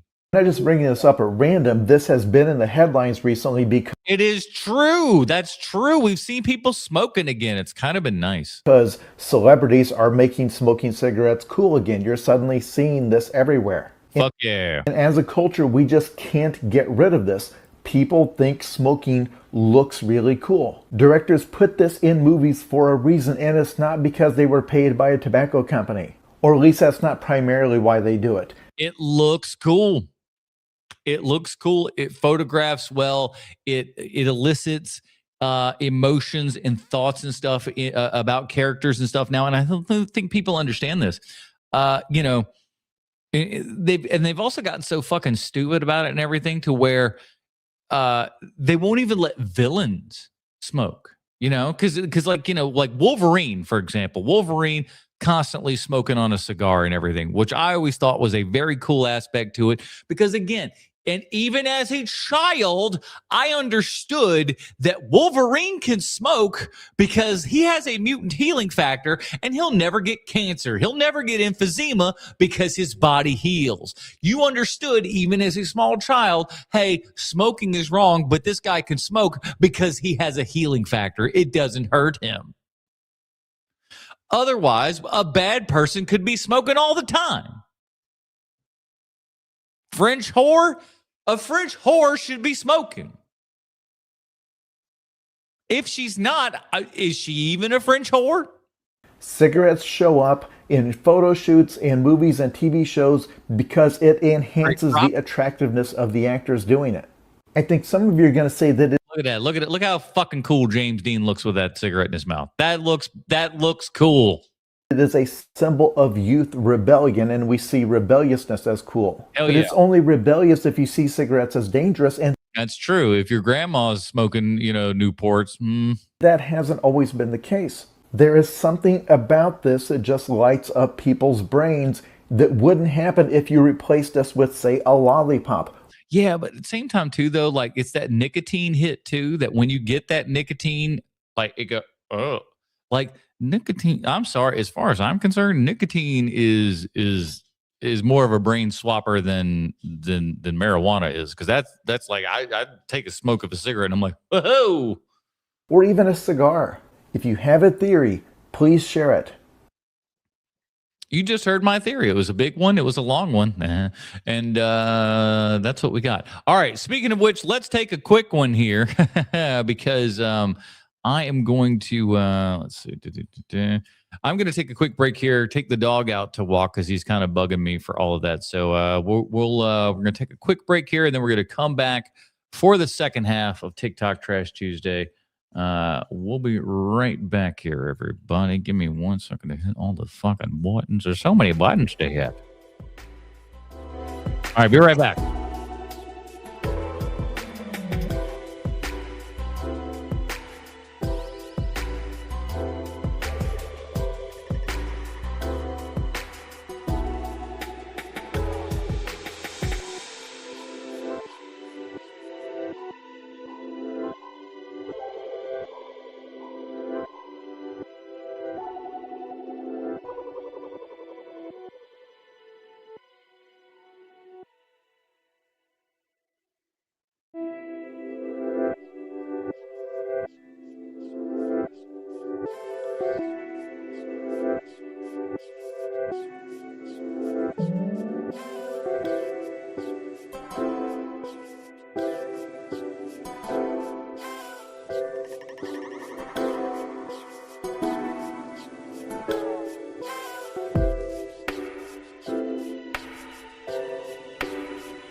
All right. Bronson has hit the toilet, and he's more excited than ever now. Let me kill this bad boy here. What's been going on in the chat since I've been gone? I do think that people with vices are weak, but I'm totally two-faced about it because I have vices, just not smoking or drinking or drugs. Exactly. We all got our things. Just don't be a jerk about your thing. That's the big thing. All right.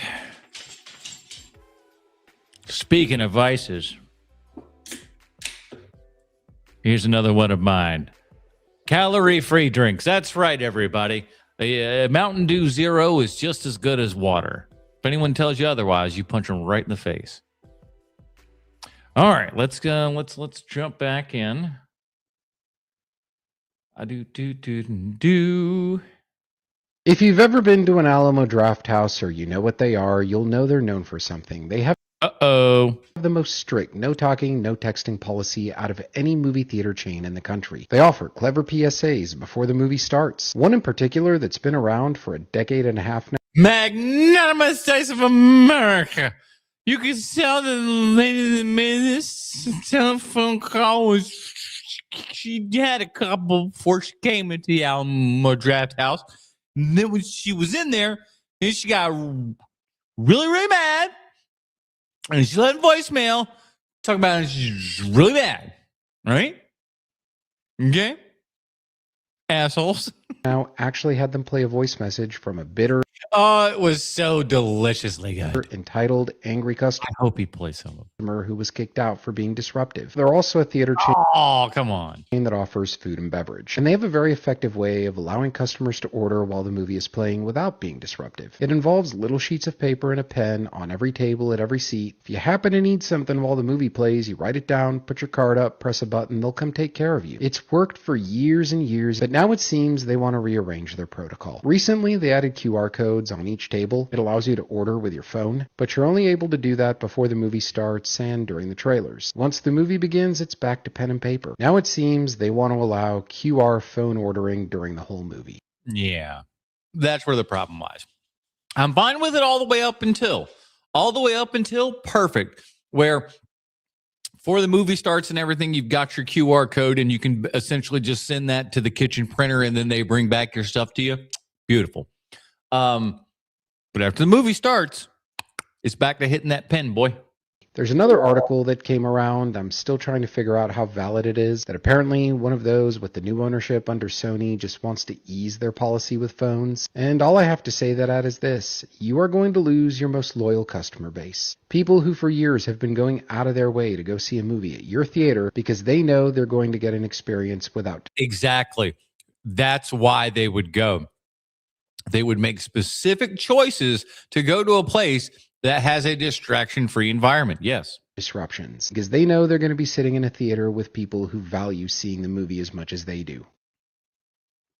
100%. I think it's a big, giant mistake. It's just rein it in, man. Just don't be stupid about it. Do you know that magic rings really aren't that harmful? More dwarves are responsible for fatalities than any magic ring has ever caused. You know that's true, right?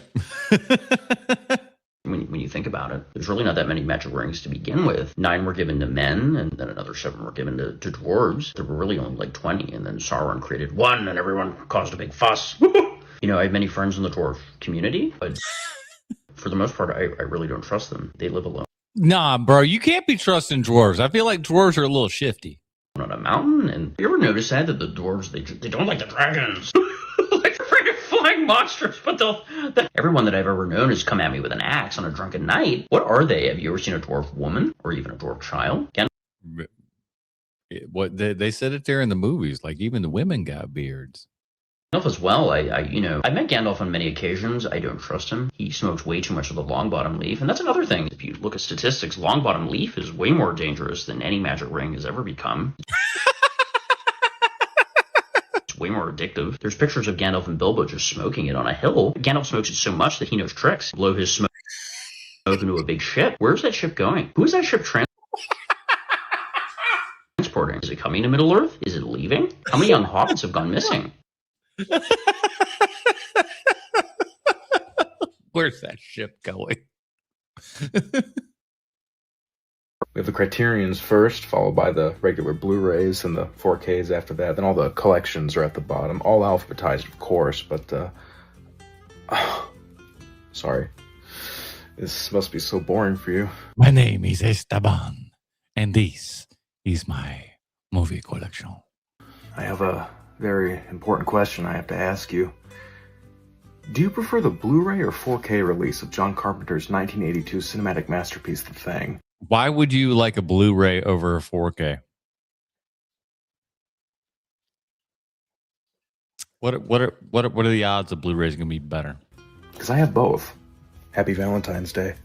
I got 2 dozen roses for you, a box of chocolates, your favorite wine is open in the kitchen, and I have Twin Peaks Fire Walk with Me on 4K queued up on the TV right now. That lady needs to be investigated. Let's do this.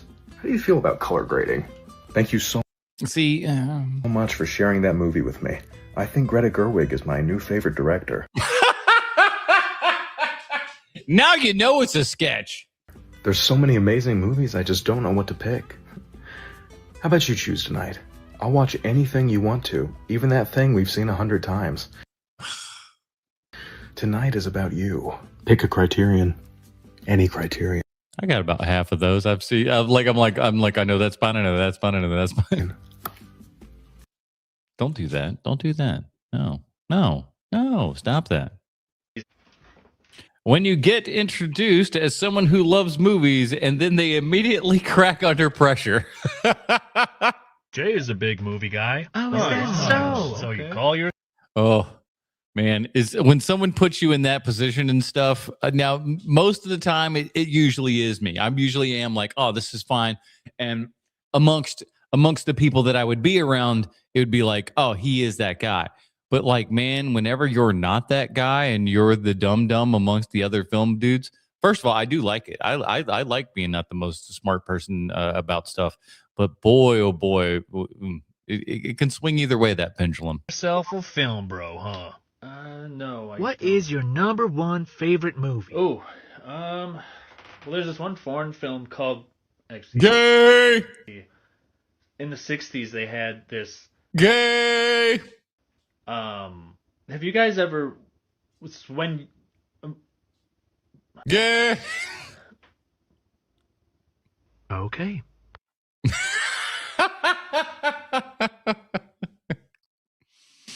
Oh, man. Cracking under pressure. My hot take is that too many self-proclaimed cinephiles do not watch nearly enough weird and bad movies. Correct. 100% correct. I talk with people or see with people like looking at their letterbox there, and the amount of like 5 stars and stuff compared to other things is egregious. It's too much. I want people to see garbage because there are too many people who just go like, oh, this is like, no, as bad as you think this movie is, you haven't really seen a lot of bad movies. You need to see some bad movies, and they are out there. God, they are out there, and they will make you appreciate the garbage that you think is garbage. You'll appreciate it more. You will. Like, I don't care what your opinion is on One Bad Life. Love from India. Well, love right back to you, India. Oh, my goodness. How about that? Not too shabby. H&P reaching all the way out to India. Hell yeah, brother. Another, because nothing you can say has not already been said 20,000 times over. No, I want to see proof that you are perusing the deep recesses of Tubi. Exactly. I'm so... This woman is great because she's reading my mind. I was about to go directly to Tubi and say, if there's any place that you should be looking for absolute trash, Tubi is the place. Get thee to Tubi ASAP, everybody. I'm going to say it right now. I feel like I want to do a video on this as well, as I think Tubi is probably the best streaming app out there. Tell me I'm wrong. It costs you $0. The ads are kind of crap. It is what it is, but it's usually pretty decent quality for the most part, unless, it depends on where they got it, where they sourced it from, but it always looks pretty good. The selection is always pretty decent. There's whatever your film taste is, Tubi's got something in there for you, and it's not costing you a dime. You don't got to sign in if you don't want to sign into nothing. Tubi's great, dog. And like I said, the greatest of the great and the worst of the worst. It's all available on Tubi. Tubi, you should pay me. And watching shit like Tammy and the T-Rex or some obscure... Yes, Tammy and the T-Rex, fantastic example. You want to see Paul Walker at his best? Don't be watching no Fast and Furious movies. Watch Tammy and the T-Rex, where the brain of Paul Walker gets put into a dinosaur. That's right. And then Denise Richards falls in love with said dinosaur. That's a real movie. You're like 80s. And it's terrible. Slasher, okay? Come on, broaden your horizons, people. Broaden your horizons. I'm eating cookie dough, by the way. That's what that is. A little bit of a health nut. Hey, so I actually didn't have a panic attack when I watched this movie, which means it's the worst fucking thing that's ever existed, and non-horror fans talking about horror movies. The people who made it deserve to die. Orphanage Massacre isn't a fucking horror movie. It has like 5 parts where you laugh, which means it's a dark comedy. Actually, are you fucking stupid? Okay, but can anyone explain to me why the shoe was standing up? Honestly, I think it's a plot hole and it's bad writing. Honestly, it's pretty unrealistic, even though the entire movie is about a giant alien that sucks people up and eats them. Oh, so you watched a movie? Oh, that was about Nope, wasn't it? Was that about Nope? That has gore in it? That means you endorse everything that the killer does? Oh my God, that is the fucking truth. Those people who go, oh, this is what you're watching, ergo, it is like you co-signing the activities of the things that are going on in the horror movies. Are you mad? Unbelievable. And you think actual people should be murdered like that in real life? Yeah, those people are insane, dude. Watch the movie I showed to Bruce the other day, Zone Troopers from 1985. The name sounds familiar. That sounds familiar. And now we were talking Terminator earlier. Great Terminator ripoff, Hands of Steel. Check that out. Yeah, exactly. Fiction is fiction. People are shocked about that sometimes. They just go like, no, that's you reading that. That means that you agree with it. Huh? I want to talk about a very specific Jar Jar Binksism. Okay. aesthetic quality that I've noticed in some of the men in Hollywood, and that is that they look like Jar Jar Binks. Okay, color me intrigued. These men look like Jar Jar Binks. And before you stop me and say, Lexi, that is objectively If she shows what's his nose from The Bear and all that other shit, Gene Wilder Jr. Maybe. That's a maybe. That's a maybe. bullying, everyone knows that Jar Jar Binks is the ugliest thing to ever happen to American pop Misa's so ugly? culture. The irony is that the men that possess this Binksism quality, they're some of our top hotties. I'm Let's find out. talking like god tier sexy. They just also happen to look like Jar Jar Binks. Rango! Now, before I show you the men I'm thinking about, I want to tell you what I mean by Binksism. Binksism is when your eyes Mildly racist. are just a little too close Maybe not mildly. together and just a little too high on your face. And again, I know that sounds mean, but when I Eyes are too low on my face. We clearly all know that. Giant forehead. show you the men I'm talking about, you're going to be like, I literally have a poster of that guy on my wall. I've been obsessed with him since I was 15. Like, what? You love this. I promise you love these Binks men. No. Okay, let's get started.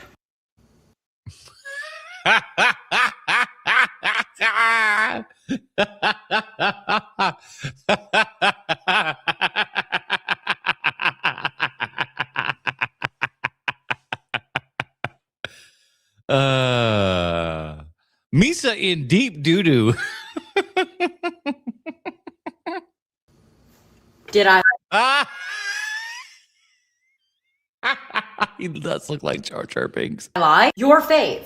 Your fave. Hell, I like him too. This He looks like a thumb. man looks like Jar Jar Binks. I know you see it. I We's gonna die? know you see it. Jar Jar.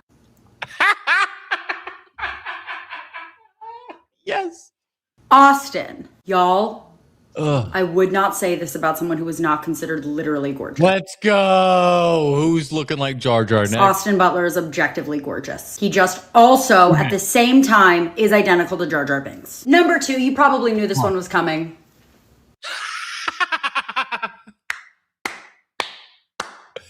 Oh, Jar Jar Binks in Face Off.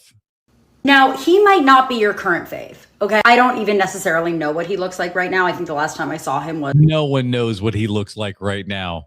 No one, even him. Adele Dazeem, but he was your mom's fave. Like, he was important to your mother. That's a promise. And yet, actually, simultaneously, as you can see, he looks like Jar Jar Binks. I'll do it again. Like, here's JJB and here's JT. Hot guy, Danny Zuko. Everybody cared. Everybody was on it. He meant something to literally everybody. And yet he just happens to look identical to like the definition of an upsetting looking character. I don't know how it works. I don't know enough about beauty to tell you. Look. You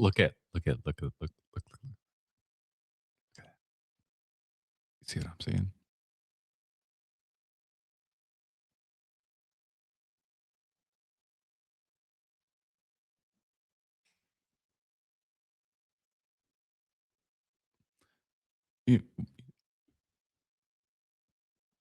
I'm just saying.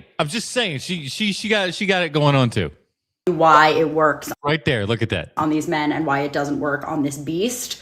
But that is just simply how the cookie happened to have Look at it. It's perfect. crumbled at this time. And last but not least, Yes. Jar Jar. I feel Correct. like I might get a little bit of pushback on this one. It's, I guess, He's more of a salacious crumb, if you ask me. maybe a little bit more subtle, but if you don't see it, I don't know what to tell you. Little salacious crumb in my book. That's Jar Jar Binks. Like, I don't want to hear that you can't imagine him saying "P-U-S-A." I know you hear it. I know you hear it. One more time for good measure. We've got Jar Jar. We've got Same thing. The pictures are the same. Glen Glen. Twins. I'm sorry if this offended anyone. I'm sorry if you're one of these 3 beautiful men that saw this and thought, oh my God, that really sucks. I look like Jar Jar Binks. Again, I promise you're beyond hot. You're literally so hot. I love you. I just also think we can all agree that you look like Jar Jar Binks. Hey, listen.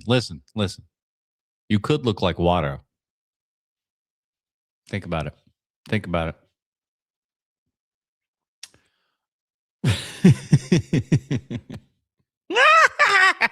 It's like I'm going to hurt my voice if I do that. Hey, want to hear something fucking dumb? Well, this is TikTok Trash Tuesday, so we're pretty used to it, but let's see what you got.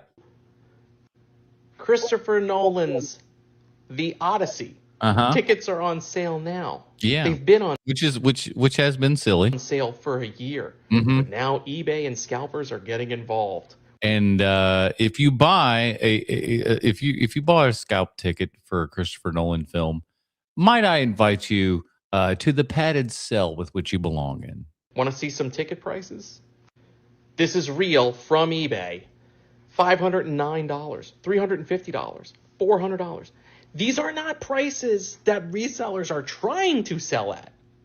This is what they've sold for. That's Look ridiculous. at that. Sold. Somebody bought a fucking ticket at the Grauman's Chinese for $509 to see The Odyssey. First screening of The Odyssey. So, I mean, listen, if you got it, you got it. And I guess if you got it, you got it. But, Opening weekend. Are you fucking kidding me? Look. Now, listen, I do want to see the Odyssey, and I would love to see the Odyssey in 70 millimeter and everything, but I did not buy my ticket a year in advance because I'm like, I don't know what I'm going to be doing in a year. So I might not be able to see this one in 70 millimeter unless it stays in there for a little while, which I hope it does. And that would be a trip to me all the way down to Atlanta to see it. But I would do that. I've done it for several films. I've gone down there and seen IMAX films there before, so it wouldn't stop me. Context. But I ain't paying no $600 for a ticket. I ain't paying no $300 for a ticket. I will pay standard ticket prices. If that's, $15, whatever the fuck it normally is, $20 even. I'll pay that. But I ain't paying no more than the standard ticket price. A year ago, I think it was a year ago, more than a year ago. Yeah. Tickets for the Odyssey went on sale. Now, it was unprecedented, I believe. Still unprecedented at that time. No other movie has had a pre-order window like that with such a huge amount of time, right? Like treating I don't even know if we saw stills at that point. it like it's a concert or something. It was a first, I think. Probably a first ever for the industry. All right, you keep repeating yourself, my man. And they sold out. People were buying IMAX seats and stuff opening weekend, and they sold out. Okay, that's cool. That's fine. As ridiculous as it is, that's fine.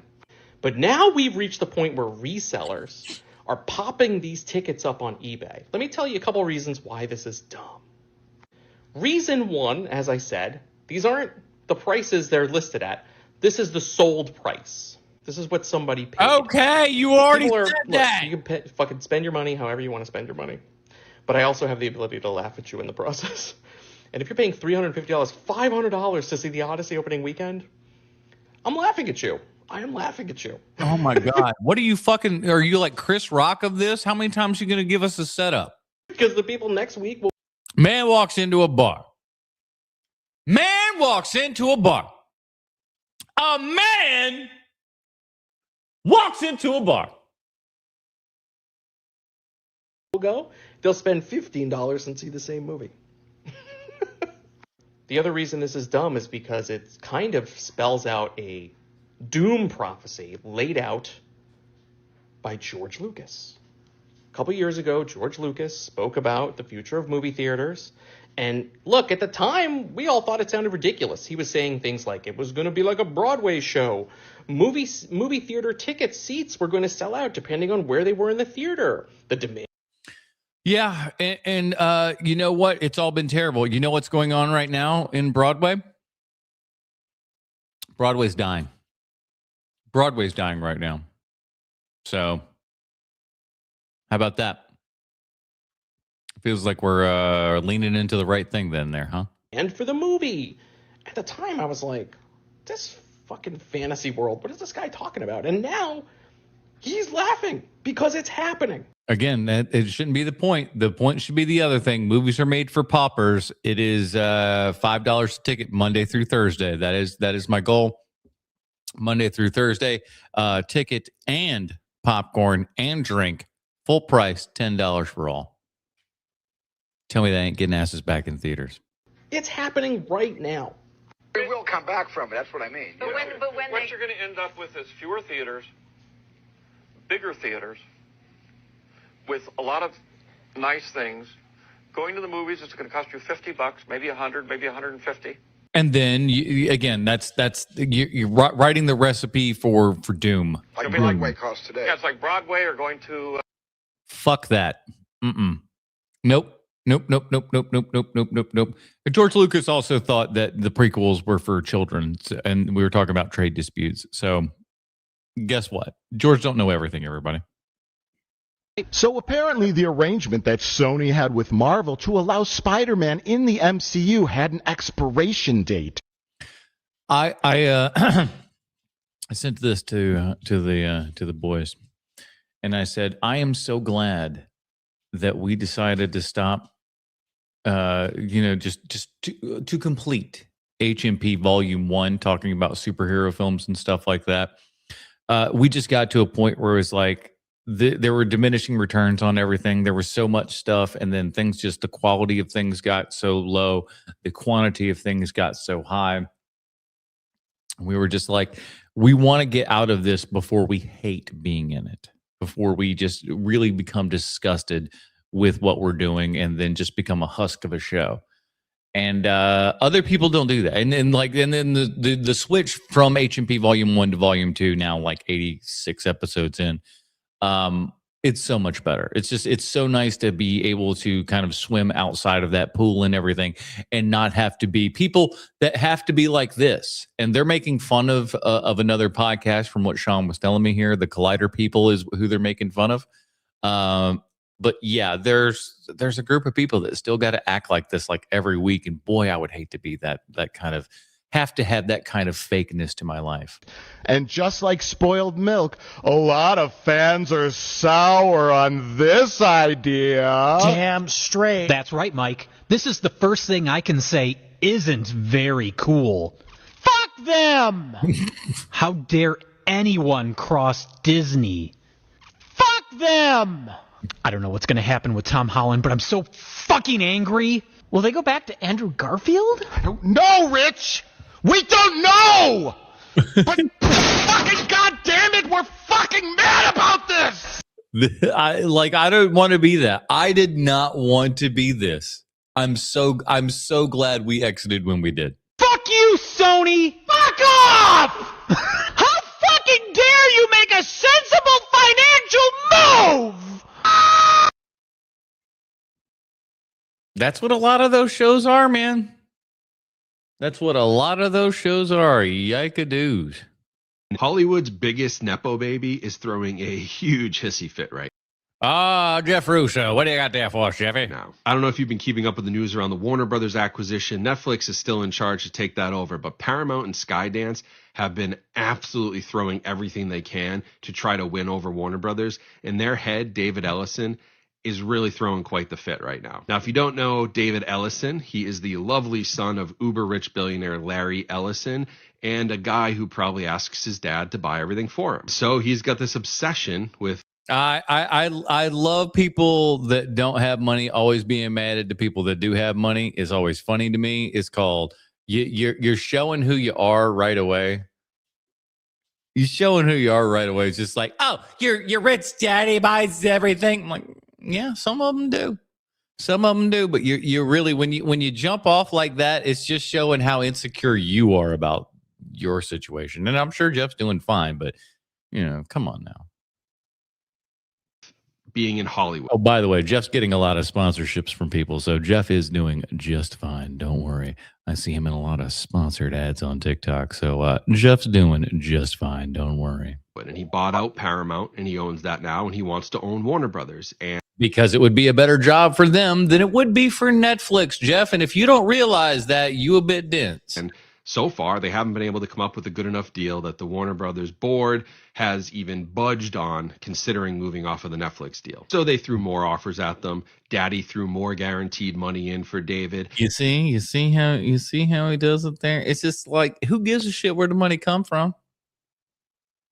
Why is he making it a big deal? They tried to get different investors. They tried to come up with a different plan. Warner Brothers, the board, rejected it all. Now, their latest tactic is they're apparently going to open up a lawsuit. They're going to sue them. They're going to say it's unfair. And there's talk that they're going to try to go around and get some of the board members to step down and insert their own Paramount-friendly board members. I mean, it's really something like Great out of Succession, right?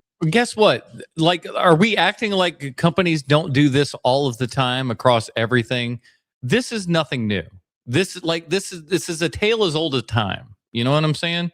I like how we just try to ascribe things to business that haven't been a practice in business for time immemorial. Okay. Right now, where the kids are just screaming and crying and, this is supposed to be mine. And, everyone's worried about. Now, again, boy, are you coming at it with really a bad faith argument here. Instead of trying to keep it out of the hands of people that will absolutely kill the theatrical and fairly likely the physical media experience. And you're seeing this as a bad thing just because you're pissed off that somebody's got a rich dad. Boo fucking who? I'm sorry, but that's a shit excuse you got there. About Nepo babies in Hollywood that are like the sons and daughters of actors and actresses. The one you should be worried about is the massive crybaby with unlimited money. See how jealous he is? Then are your sponsors not paying you enough money, Jeff? Is your book not selling enough, Jeff, that you gotta like just be you just mad that somebody making more? And again, he's trying to keep it out of the hands of fucking Netflix, dog. That's a good thing. That's a good thing. To quote Bernie saying this, that's a good thing. Who's upset that he can't buy the movie studio that he wants his daddy to get for him. And I'm glad he can't, because even though I'd love for Warner Brothers to stay independent and maybe the Netflix deal won't even go through anyway. It's like those aren't the options on the table, Jeff. This guy's hissy fit and his crying and his it sounds like you the one that's crying. You the one that's going, he got more money than I do. He get to do the things that I can't do. Shut up. You sound like a kid who's pissed off that somebody got a Super Nintendo when you didn't. Pleading to the president to please let me have this. Daddy, please give me more money. It is obnoxious, dude. You already own Paramount. Is it not enough? Fucking wrong take, Jeff. Fucking wrong take. You let your stupid politics get in the way of actual intelligent business. Boo-hoo to you. Dumb move. Cinemark Theaters has bring your own popcorn bucket for $5. Just Alex gave me this one. Jesus Christ. It's a movie popcorn bucket.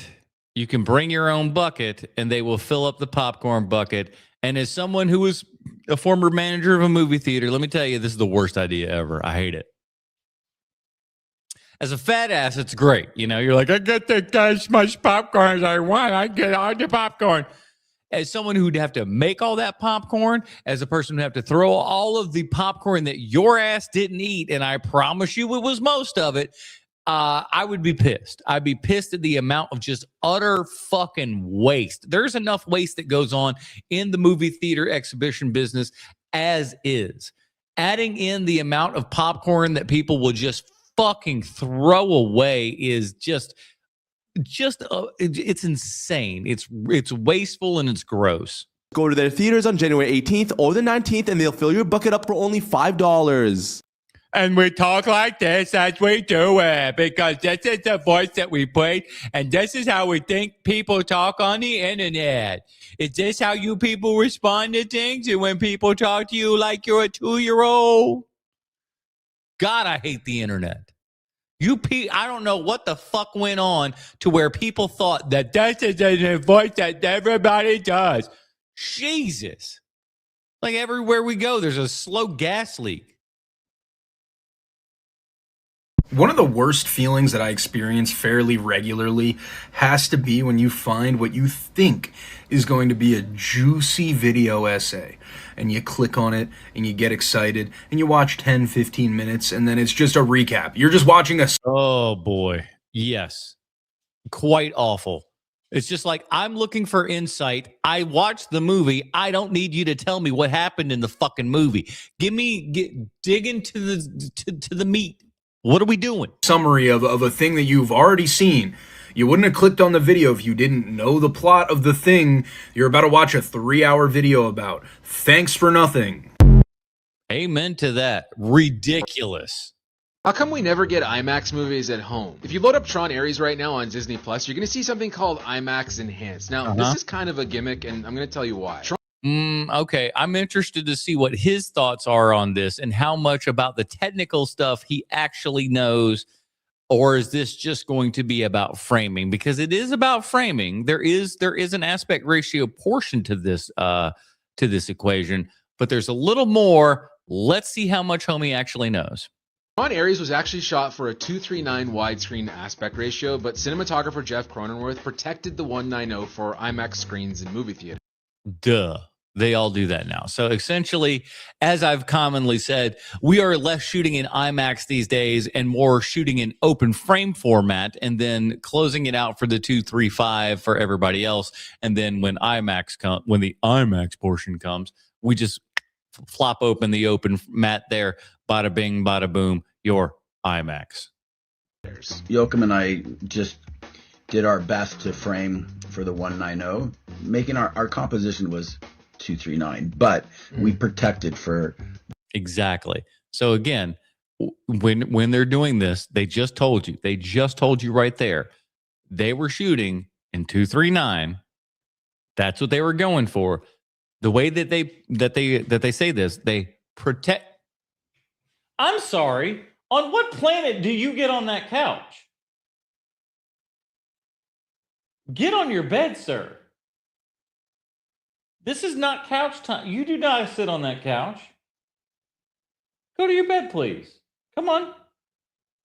You're not going to do it either, are you? Go to your bed, please. You're doing this on stream on purpose. Go to your bed. Oh, I hate your guts. You're such a little jerkwad. You're doing this on purpose.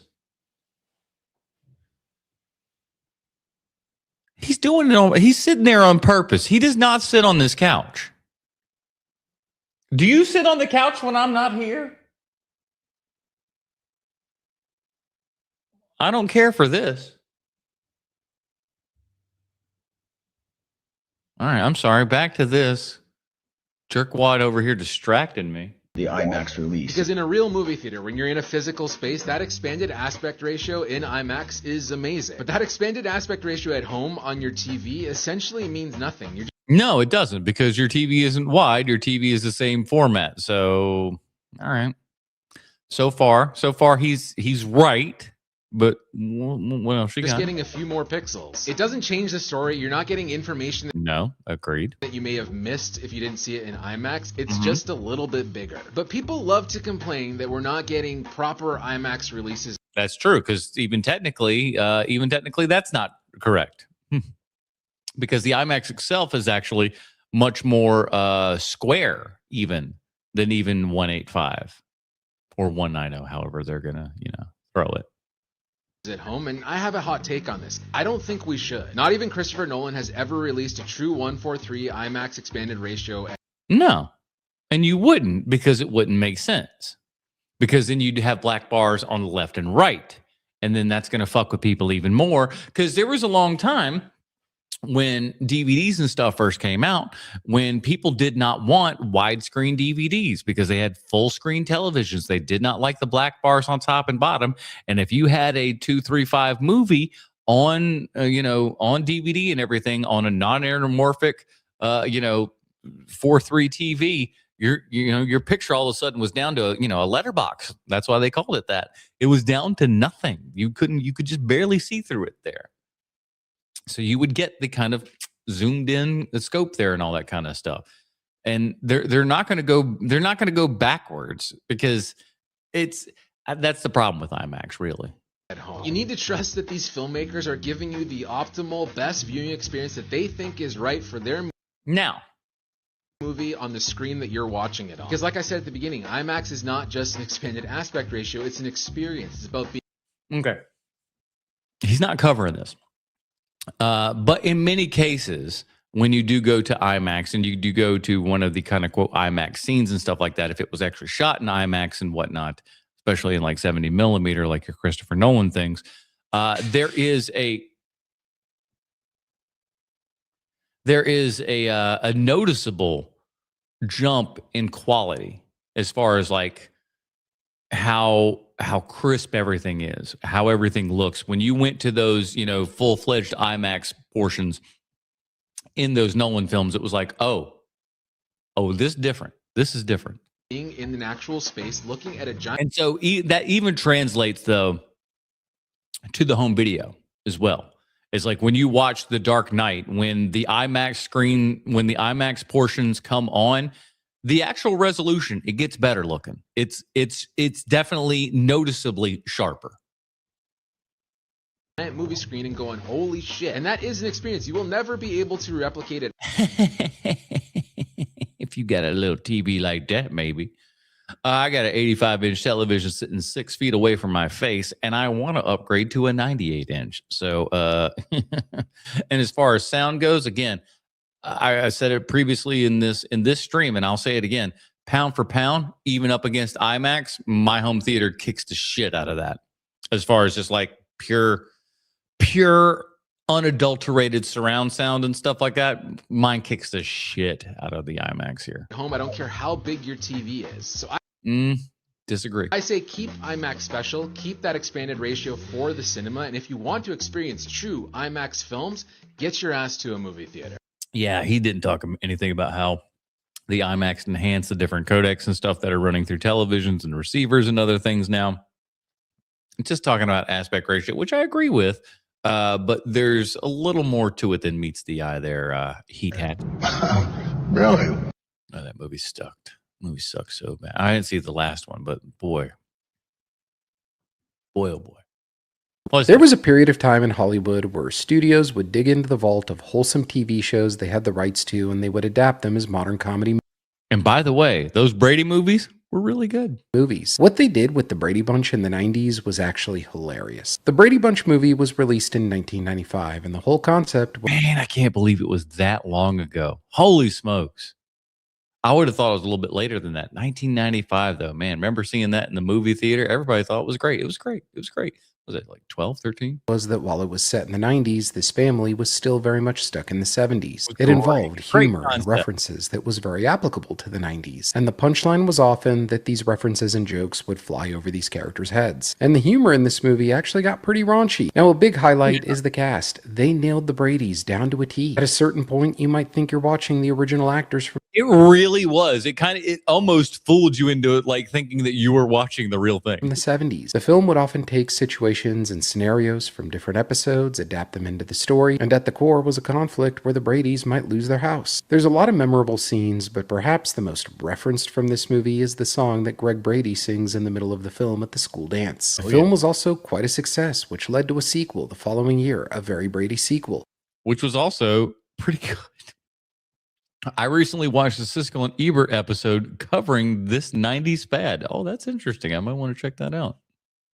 This one I think is even funnier, and the humor gets a lot raunchier as well. I actually love the story that's presented here, where Mrs. Brady was previously married, but the family had no idea. An imposter shows up at the house, and his whole objective is to get his hands on a statue that Mrs. Brady's ex-husband left to her that's worth a lot of money. Well, of course, it's not that easy for him. He ends up sequestering Mrs. Brady and taking her to Hawaii. Yet, as all this is going on and the film starts teasing becoming a thriller, the Bradys never, break face, to the point that when they're flying to Hawaii to rescue her, they're singing and dancing through the aisles of the airplane. They would actually... I got to watch that one again. I remember the original one pretty well.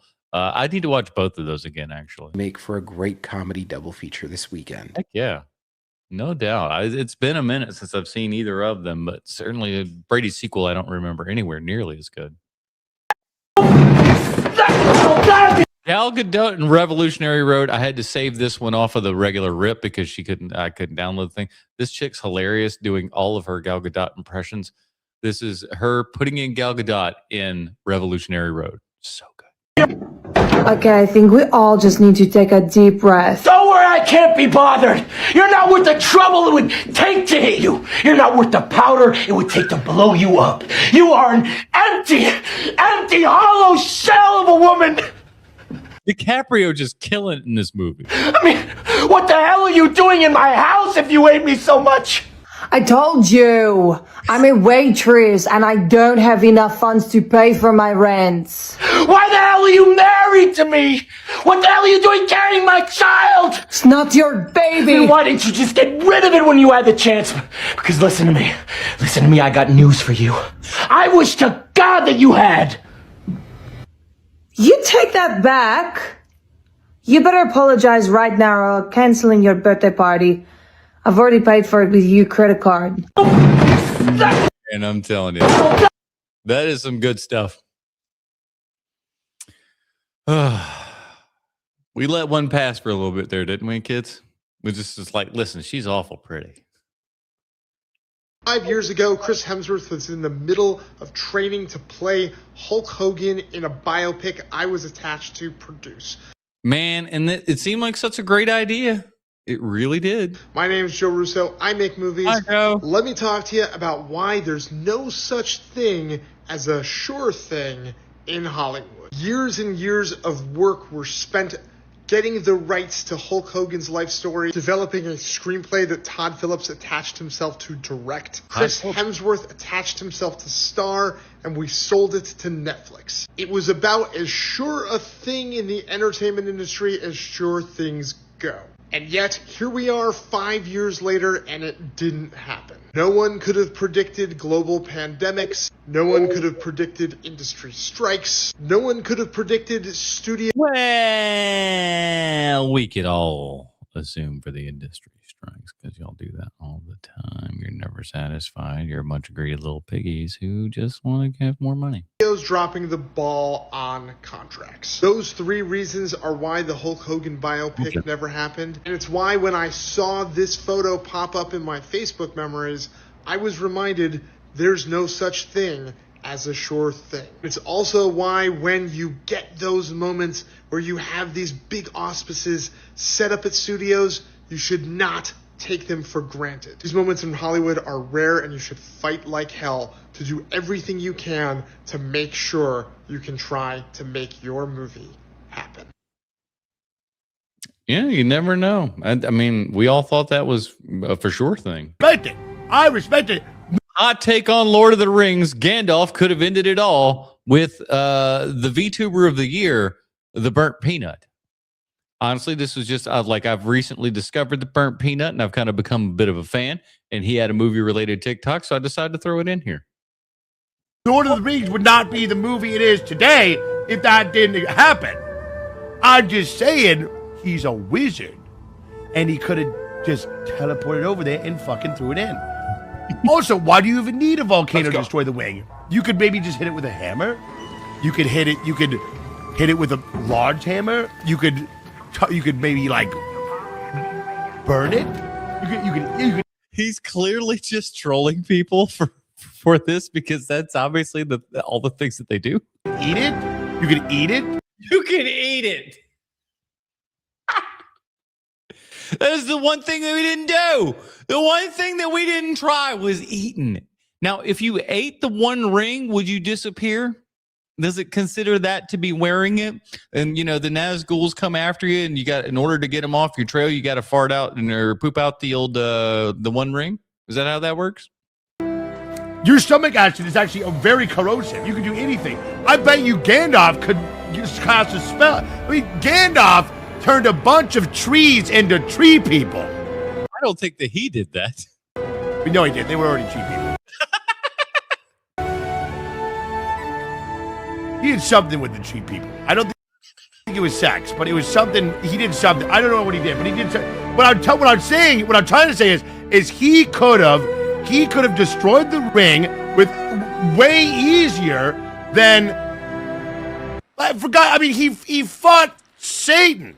He fought Satan. What was it? 3 days? 3 days straight. Kinda.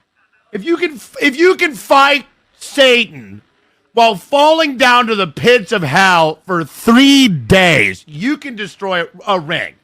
Okay, you're talking about? Does that make sense? Am I right or am I right?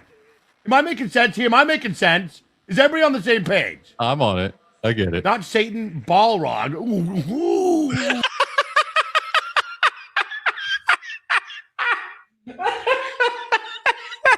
Ooh, Satan's kinky cousin. Doesn't matter. The same principle applies. The same principle applies.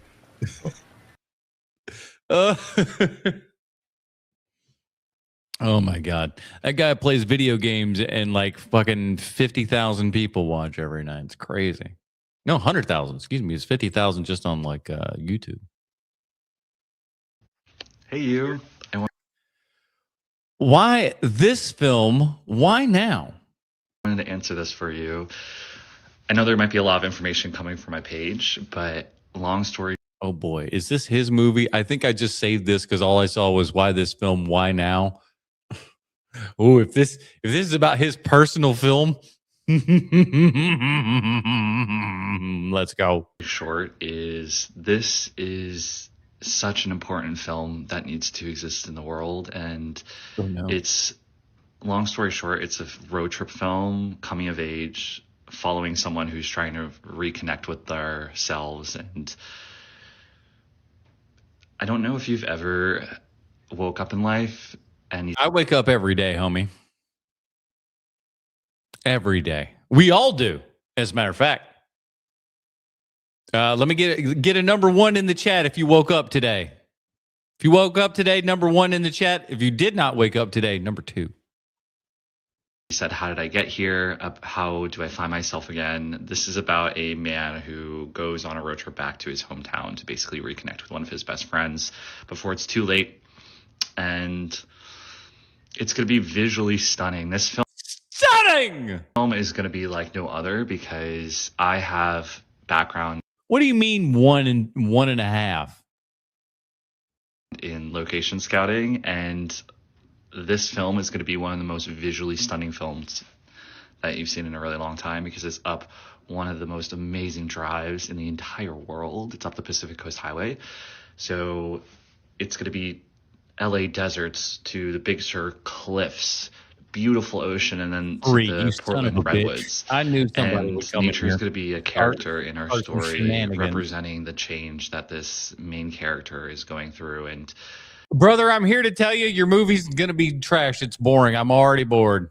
what does it look like? You're not like you're vague posting what your vague ass movie's going to be like. To try and reconnect with yourself. And oh my God, it sounds so fucking boring. And how about he has to rob a bank? You know, revisit your past, and can you ever really fight for returning to yourself? What does that look like, and how does that feel? And you know what it feels like?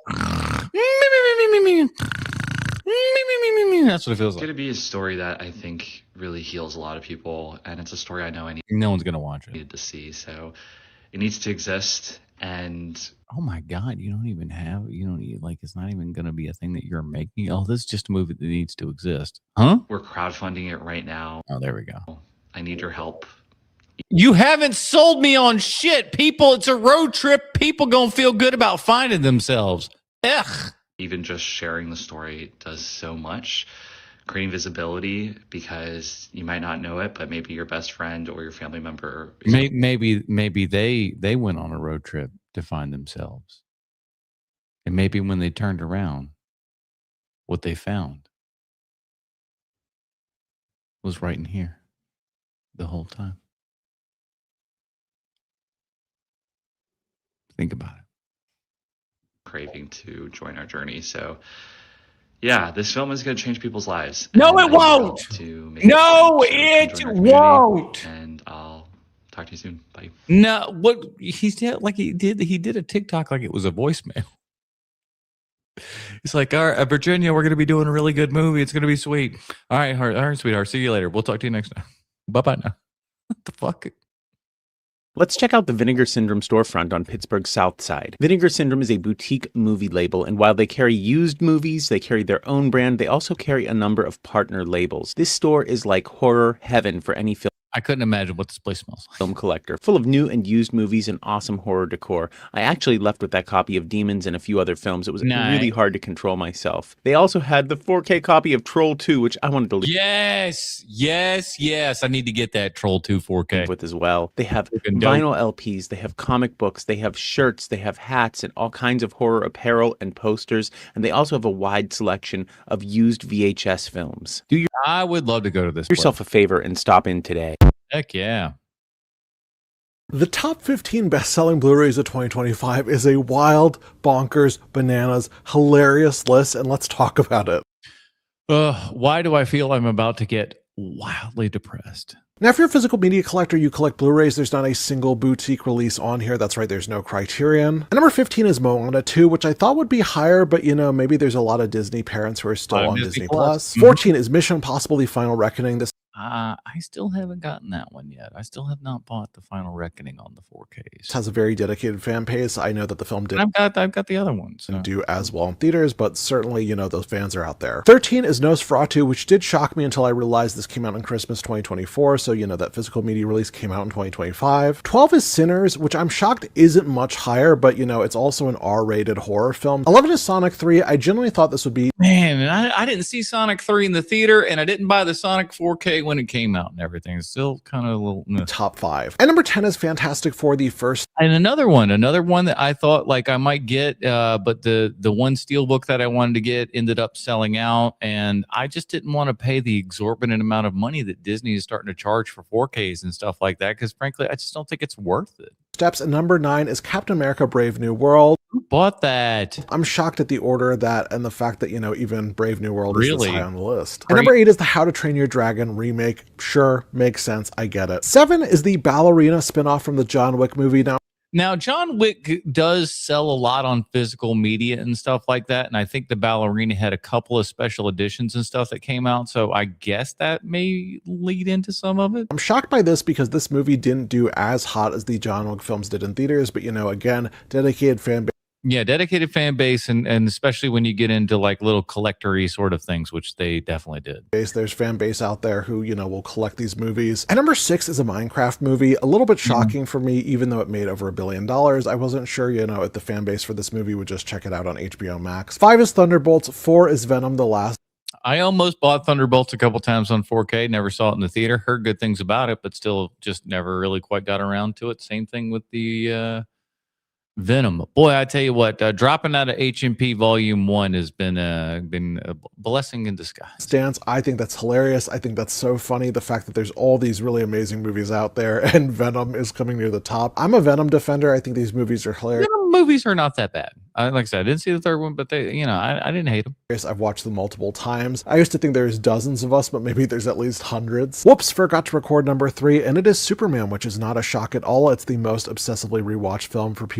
Again, didn't buy it. People in 2025. Not everybody loves the look or the aesthetic, but the people who do love it, including myself, love it so much and will watch it over and over again. So not shocked to see it here. And number 2 is Jurassic World Rebirth. I'm alone on this. I hate this movie, despise it. It's by far the I don't hate that movie. I'm like, it's not good, but I don't like hate it like so many of the other ones. worst Jurassic Park film for me. And number 1 is Wicked. That can't be. Which is not shocking at all. It's a very well received, No well liked shock movie that people are going to sing the songs from over and over again. Let It makes it a lot of go. sense. I'd love to know, what do you think of this list? What do you think of the order that it's in? What do you think of the movies that are actually here? Certainly we're going to see a lot of very popular films on here. This is a best-selling list, but still, I'd love to know your thoughts because I'm shocked by this entire order.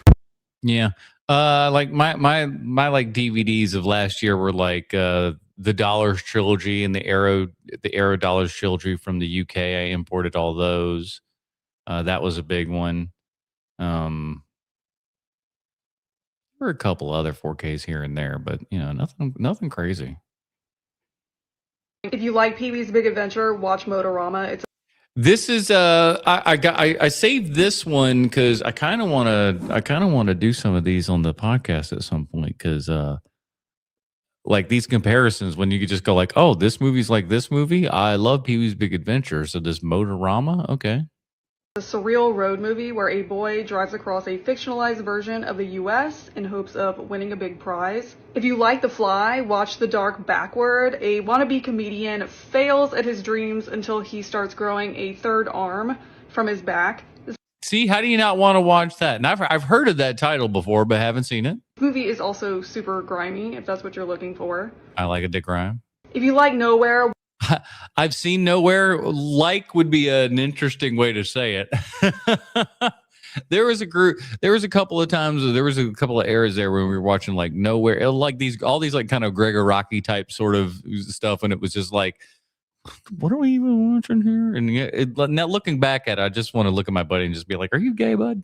watch Liquid Sky. It takes place in New York in the 1980s. An alien lands on an apartment building in search of a very specific chemical. It's beautiful and has great cinematography. I've heard of that one, but have not seen. But I've seen Nowhere, and that's a time and a half. Nowhere and like Doom Generation, all that kind of stuff. My wife and I just went to the movie. $410.13 to see a movie with my wife. Movies to see Marty Supreme this week, and it cost $410.13. There's all this talk about movie theaters dying down and not a lot of people going, and it's because it is too expensive. I'll show you our receipt. All right, let's break this down. Let's break it down. What do you got here? Because this is just ridiculous. We got 2 movie tickets, which are like $30, and then we got a couple of... Jesus H, where are you going that your movie $32 times 2? Oh, so okay, so the times 2 is the 30. Okay, I got you.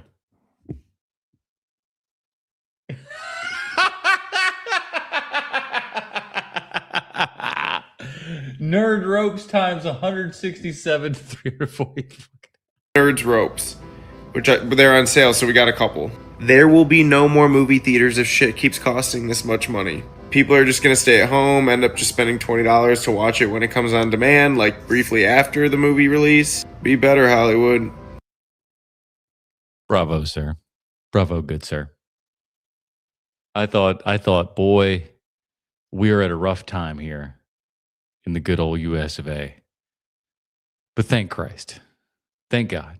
Thank God it was just a nerd rope problem. Nerd rope problems, everybody. Did you know that one of the top-rated roller coasters in the world was built at one of America's smallest and weirdest amusement parks in Fayetteville, Georgia? I don't think that this one was movie related. I think this was just a TikTok I saved and maybe wanted to do something, but like it looks bananas. Fun Spot America Atlanta, formerly known as Fun Junction. Oh yeah, I wanted to send this to Sean because he's in Atlanta and like he would love to go to a place that would probably look like this to just kind of like ride the vibe. Check it USA, out. formerly known as Dixieland Fun Park, tapped RMC to build them a marquee attraction during the pandemic, and it was an industry-shaking, bold move that put the park on the map. It's absolutely incredible, and everyone should go check this place out, but this place is just truly strange. Like, high octane from another time and dimension, the back room's kind of strange. The stuff of hazy, foggy memories that you're not sure you are remembering fully correctly. Imagine your elementary school cafeteria from 1997, Discovery Zone, and that creepy mall land that everyone keeps collectively dreaming about had a baby, and that baby was raised by strange, anachronistic southern folk 30 minutes south of Atlanta. That's Fun Spot. There's a quaint little concession stand with an incredible year-long beer cup special. They've got laser tag and more party rooms than they know what to do with, and of course there's an arcade with... Doesn't this just look like the most frightening place to be, especially like how there's nobody there? This particular carpet. Love that stuff, man. And yes, that's the arcade that the arcade roll goes over. I just can't stress enough how fully stuck in the 90s this place is. It's like if the kids section of the YMCA from the 90s was also your high school cafeteria, but it also had bumper cars in it. You know, like normal waking places tend to be. Man. And again, let me be clear, I love this. As a weirdo 92 kid myself, I feel right at home. But y'all, it's so insane. You go out... 92 kid. If you're born in 92, that means you was a baby, which means you ain't what? Side and the exterior is themed to a... What you know about the 90s, man? You wasn't even conscious. Wild West, Ghost Town or something, and then blammo, there's Air Force One just delivering some of the most insane airtime in the world. It's genuinely unbelievable. And perhaps the best part about the whole thing is that Air Force One literally never, ever gets a line. Like, at all. No line ever. You can literally just ride it over and over to your heart's content. And on slower days, trains tend to look like this, with a couple of thusies alone just having the time of their lives. Air Force has a bag of tricks full of some of the best, most pronounced, and most dramatic elements on any coaster ever. The Zero G stall is the largest and most sustained in North America, and the whip coming out of it, as well as going into the Outer Banked Airtime Hill, wants to take your lunch money and go buy an icy at the concession stand. The Airtime Marathon Quadruple Down finale is legitimately violent in the best way possible, but perhaps the star of the show is still the absolutely bonkers roll through the truss over the arcade. The straightforward double uphill before it tries its hardest to eject you into the blue skies above, and then the train immediately rips you back down and into the diabolical inversion. Then you're literally hitting your top speed 3/4 of the way through the ride while you scream around this little helix by the pond. This ride does so... That looks pretty dope, actually. So many things better than any other coaster in the world. Alan Schilke's successor at RMC, Joe Draves, made a statement. It feels like he went extensively hard in the paint in order to give this underdog of a park a weapon that can contend with the biggest and the best of them. Thank you, Fun Spot. Thank you, RMC. Thank you, Joe Draves. I love you. Thank you. Wow. All right. That shouldn't have been in this TikTok Trash Tuesday, but here we are. It is very annoying when somebody comes on here and says, well, you know, what's going on in America is just like what happened in Star Wars. Or anything. Or Lord of the Rings or the Hunger Games. But there's something very important to notice about these films. It's not the films. It's people's lack of education and lack of knowledge of things. Where it's just like, you know, this is like Harry Potter. It's just like read another fucking book. Because they do say a lot about our mindset, specifically the fact that they always want to end right when the rebellion ends. They do not like trying to tell the story of what the rebellion does once they're the ones in charge. Right, because in the United States, in the modern era, it is much, much more fun to imagine tearing down a system than building one. And this is illustrated perfectly in how they handled the Star Wars sequel trilogy. This person spells it out very well, saying that it illustrates the mindset perfectly, that we desperately want to continue being the underdogs rebelling against the oppressors, to the point, oh my God, is it ever? That in The Force Awakens, they have... Is it ever? I've always said we are in the oppression Olympics. We have it so good in this day and time. Things are so good that we actively look for things to be pissed about. We look for things to be a victim of.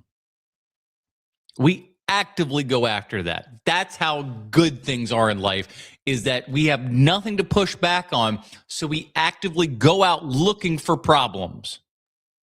Have to just ignore inventing them many times. The fact that in the previous movie they won. They go on to say, if the prequel trilogy was about don't worry, somehow Palpatine returned. Democracy collapsing, and the original trilogy was about rebelling against an empire, what should the sequel trilogy have been about? How to handle power responsibly. But that would require growing up. Instead, they chose to just reset everything so they can be rebels again. And I know what you're going to say, that this was a business decision because they were trying to split the difference between doing a pure remake of the original trilogy versus continuing the storylines with these beloved characters, so they were trying to do both. But you can't have your cake and eat it too. Telling that they knew that they would not sell enough tickets if they told this story of a bunch of people who had devoted their entire lives to being rebels, to being in opposition to something, then suddenly coming into power and being the ones who are in charge, and then trying to figure out how to perform the impossible task of holding this all together. This is why we love stories of revolutionaries who have to sacrifice themselves to bring down the power structure, because then it's over. They don't have to face the mortifying ordeal of being the power structure, of having all the commoners see them as the oppressor. Because it's just a historical fact that it is much, much easier to blow the... Just rebuild the Death Star again. We're building another one, you lazy twats.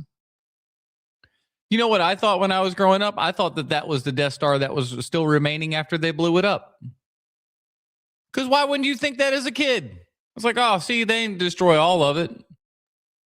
This thing up than to build the thing that replaces it. But I know for a fact that there would be a compelling story to tell here, because that's what Game of Thrones was about. Robert Baratheon was their Luke Skywalker. That series begins after the heroic rebellion, after they've brought down the evil king, and then it's like, now what?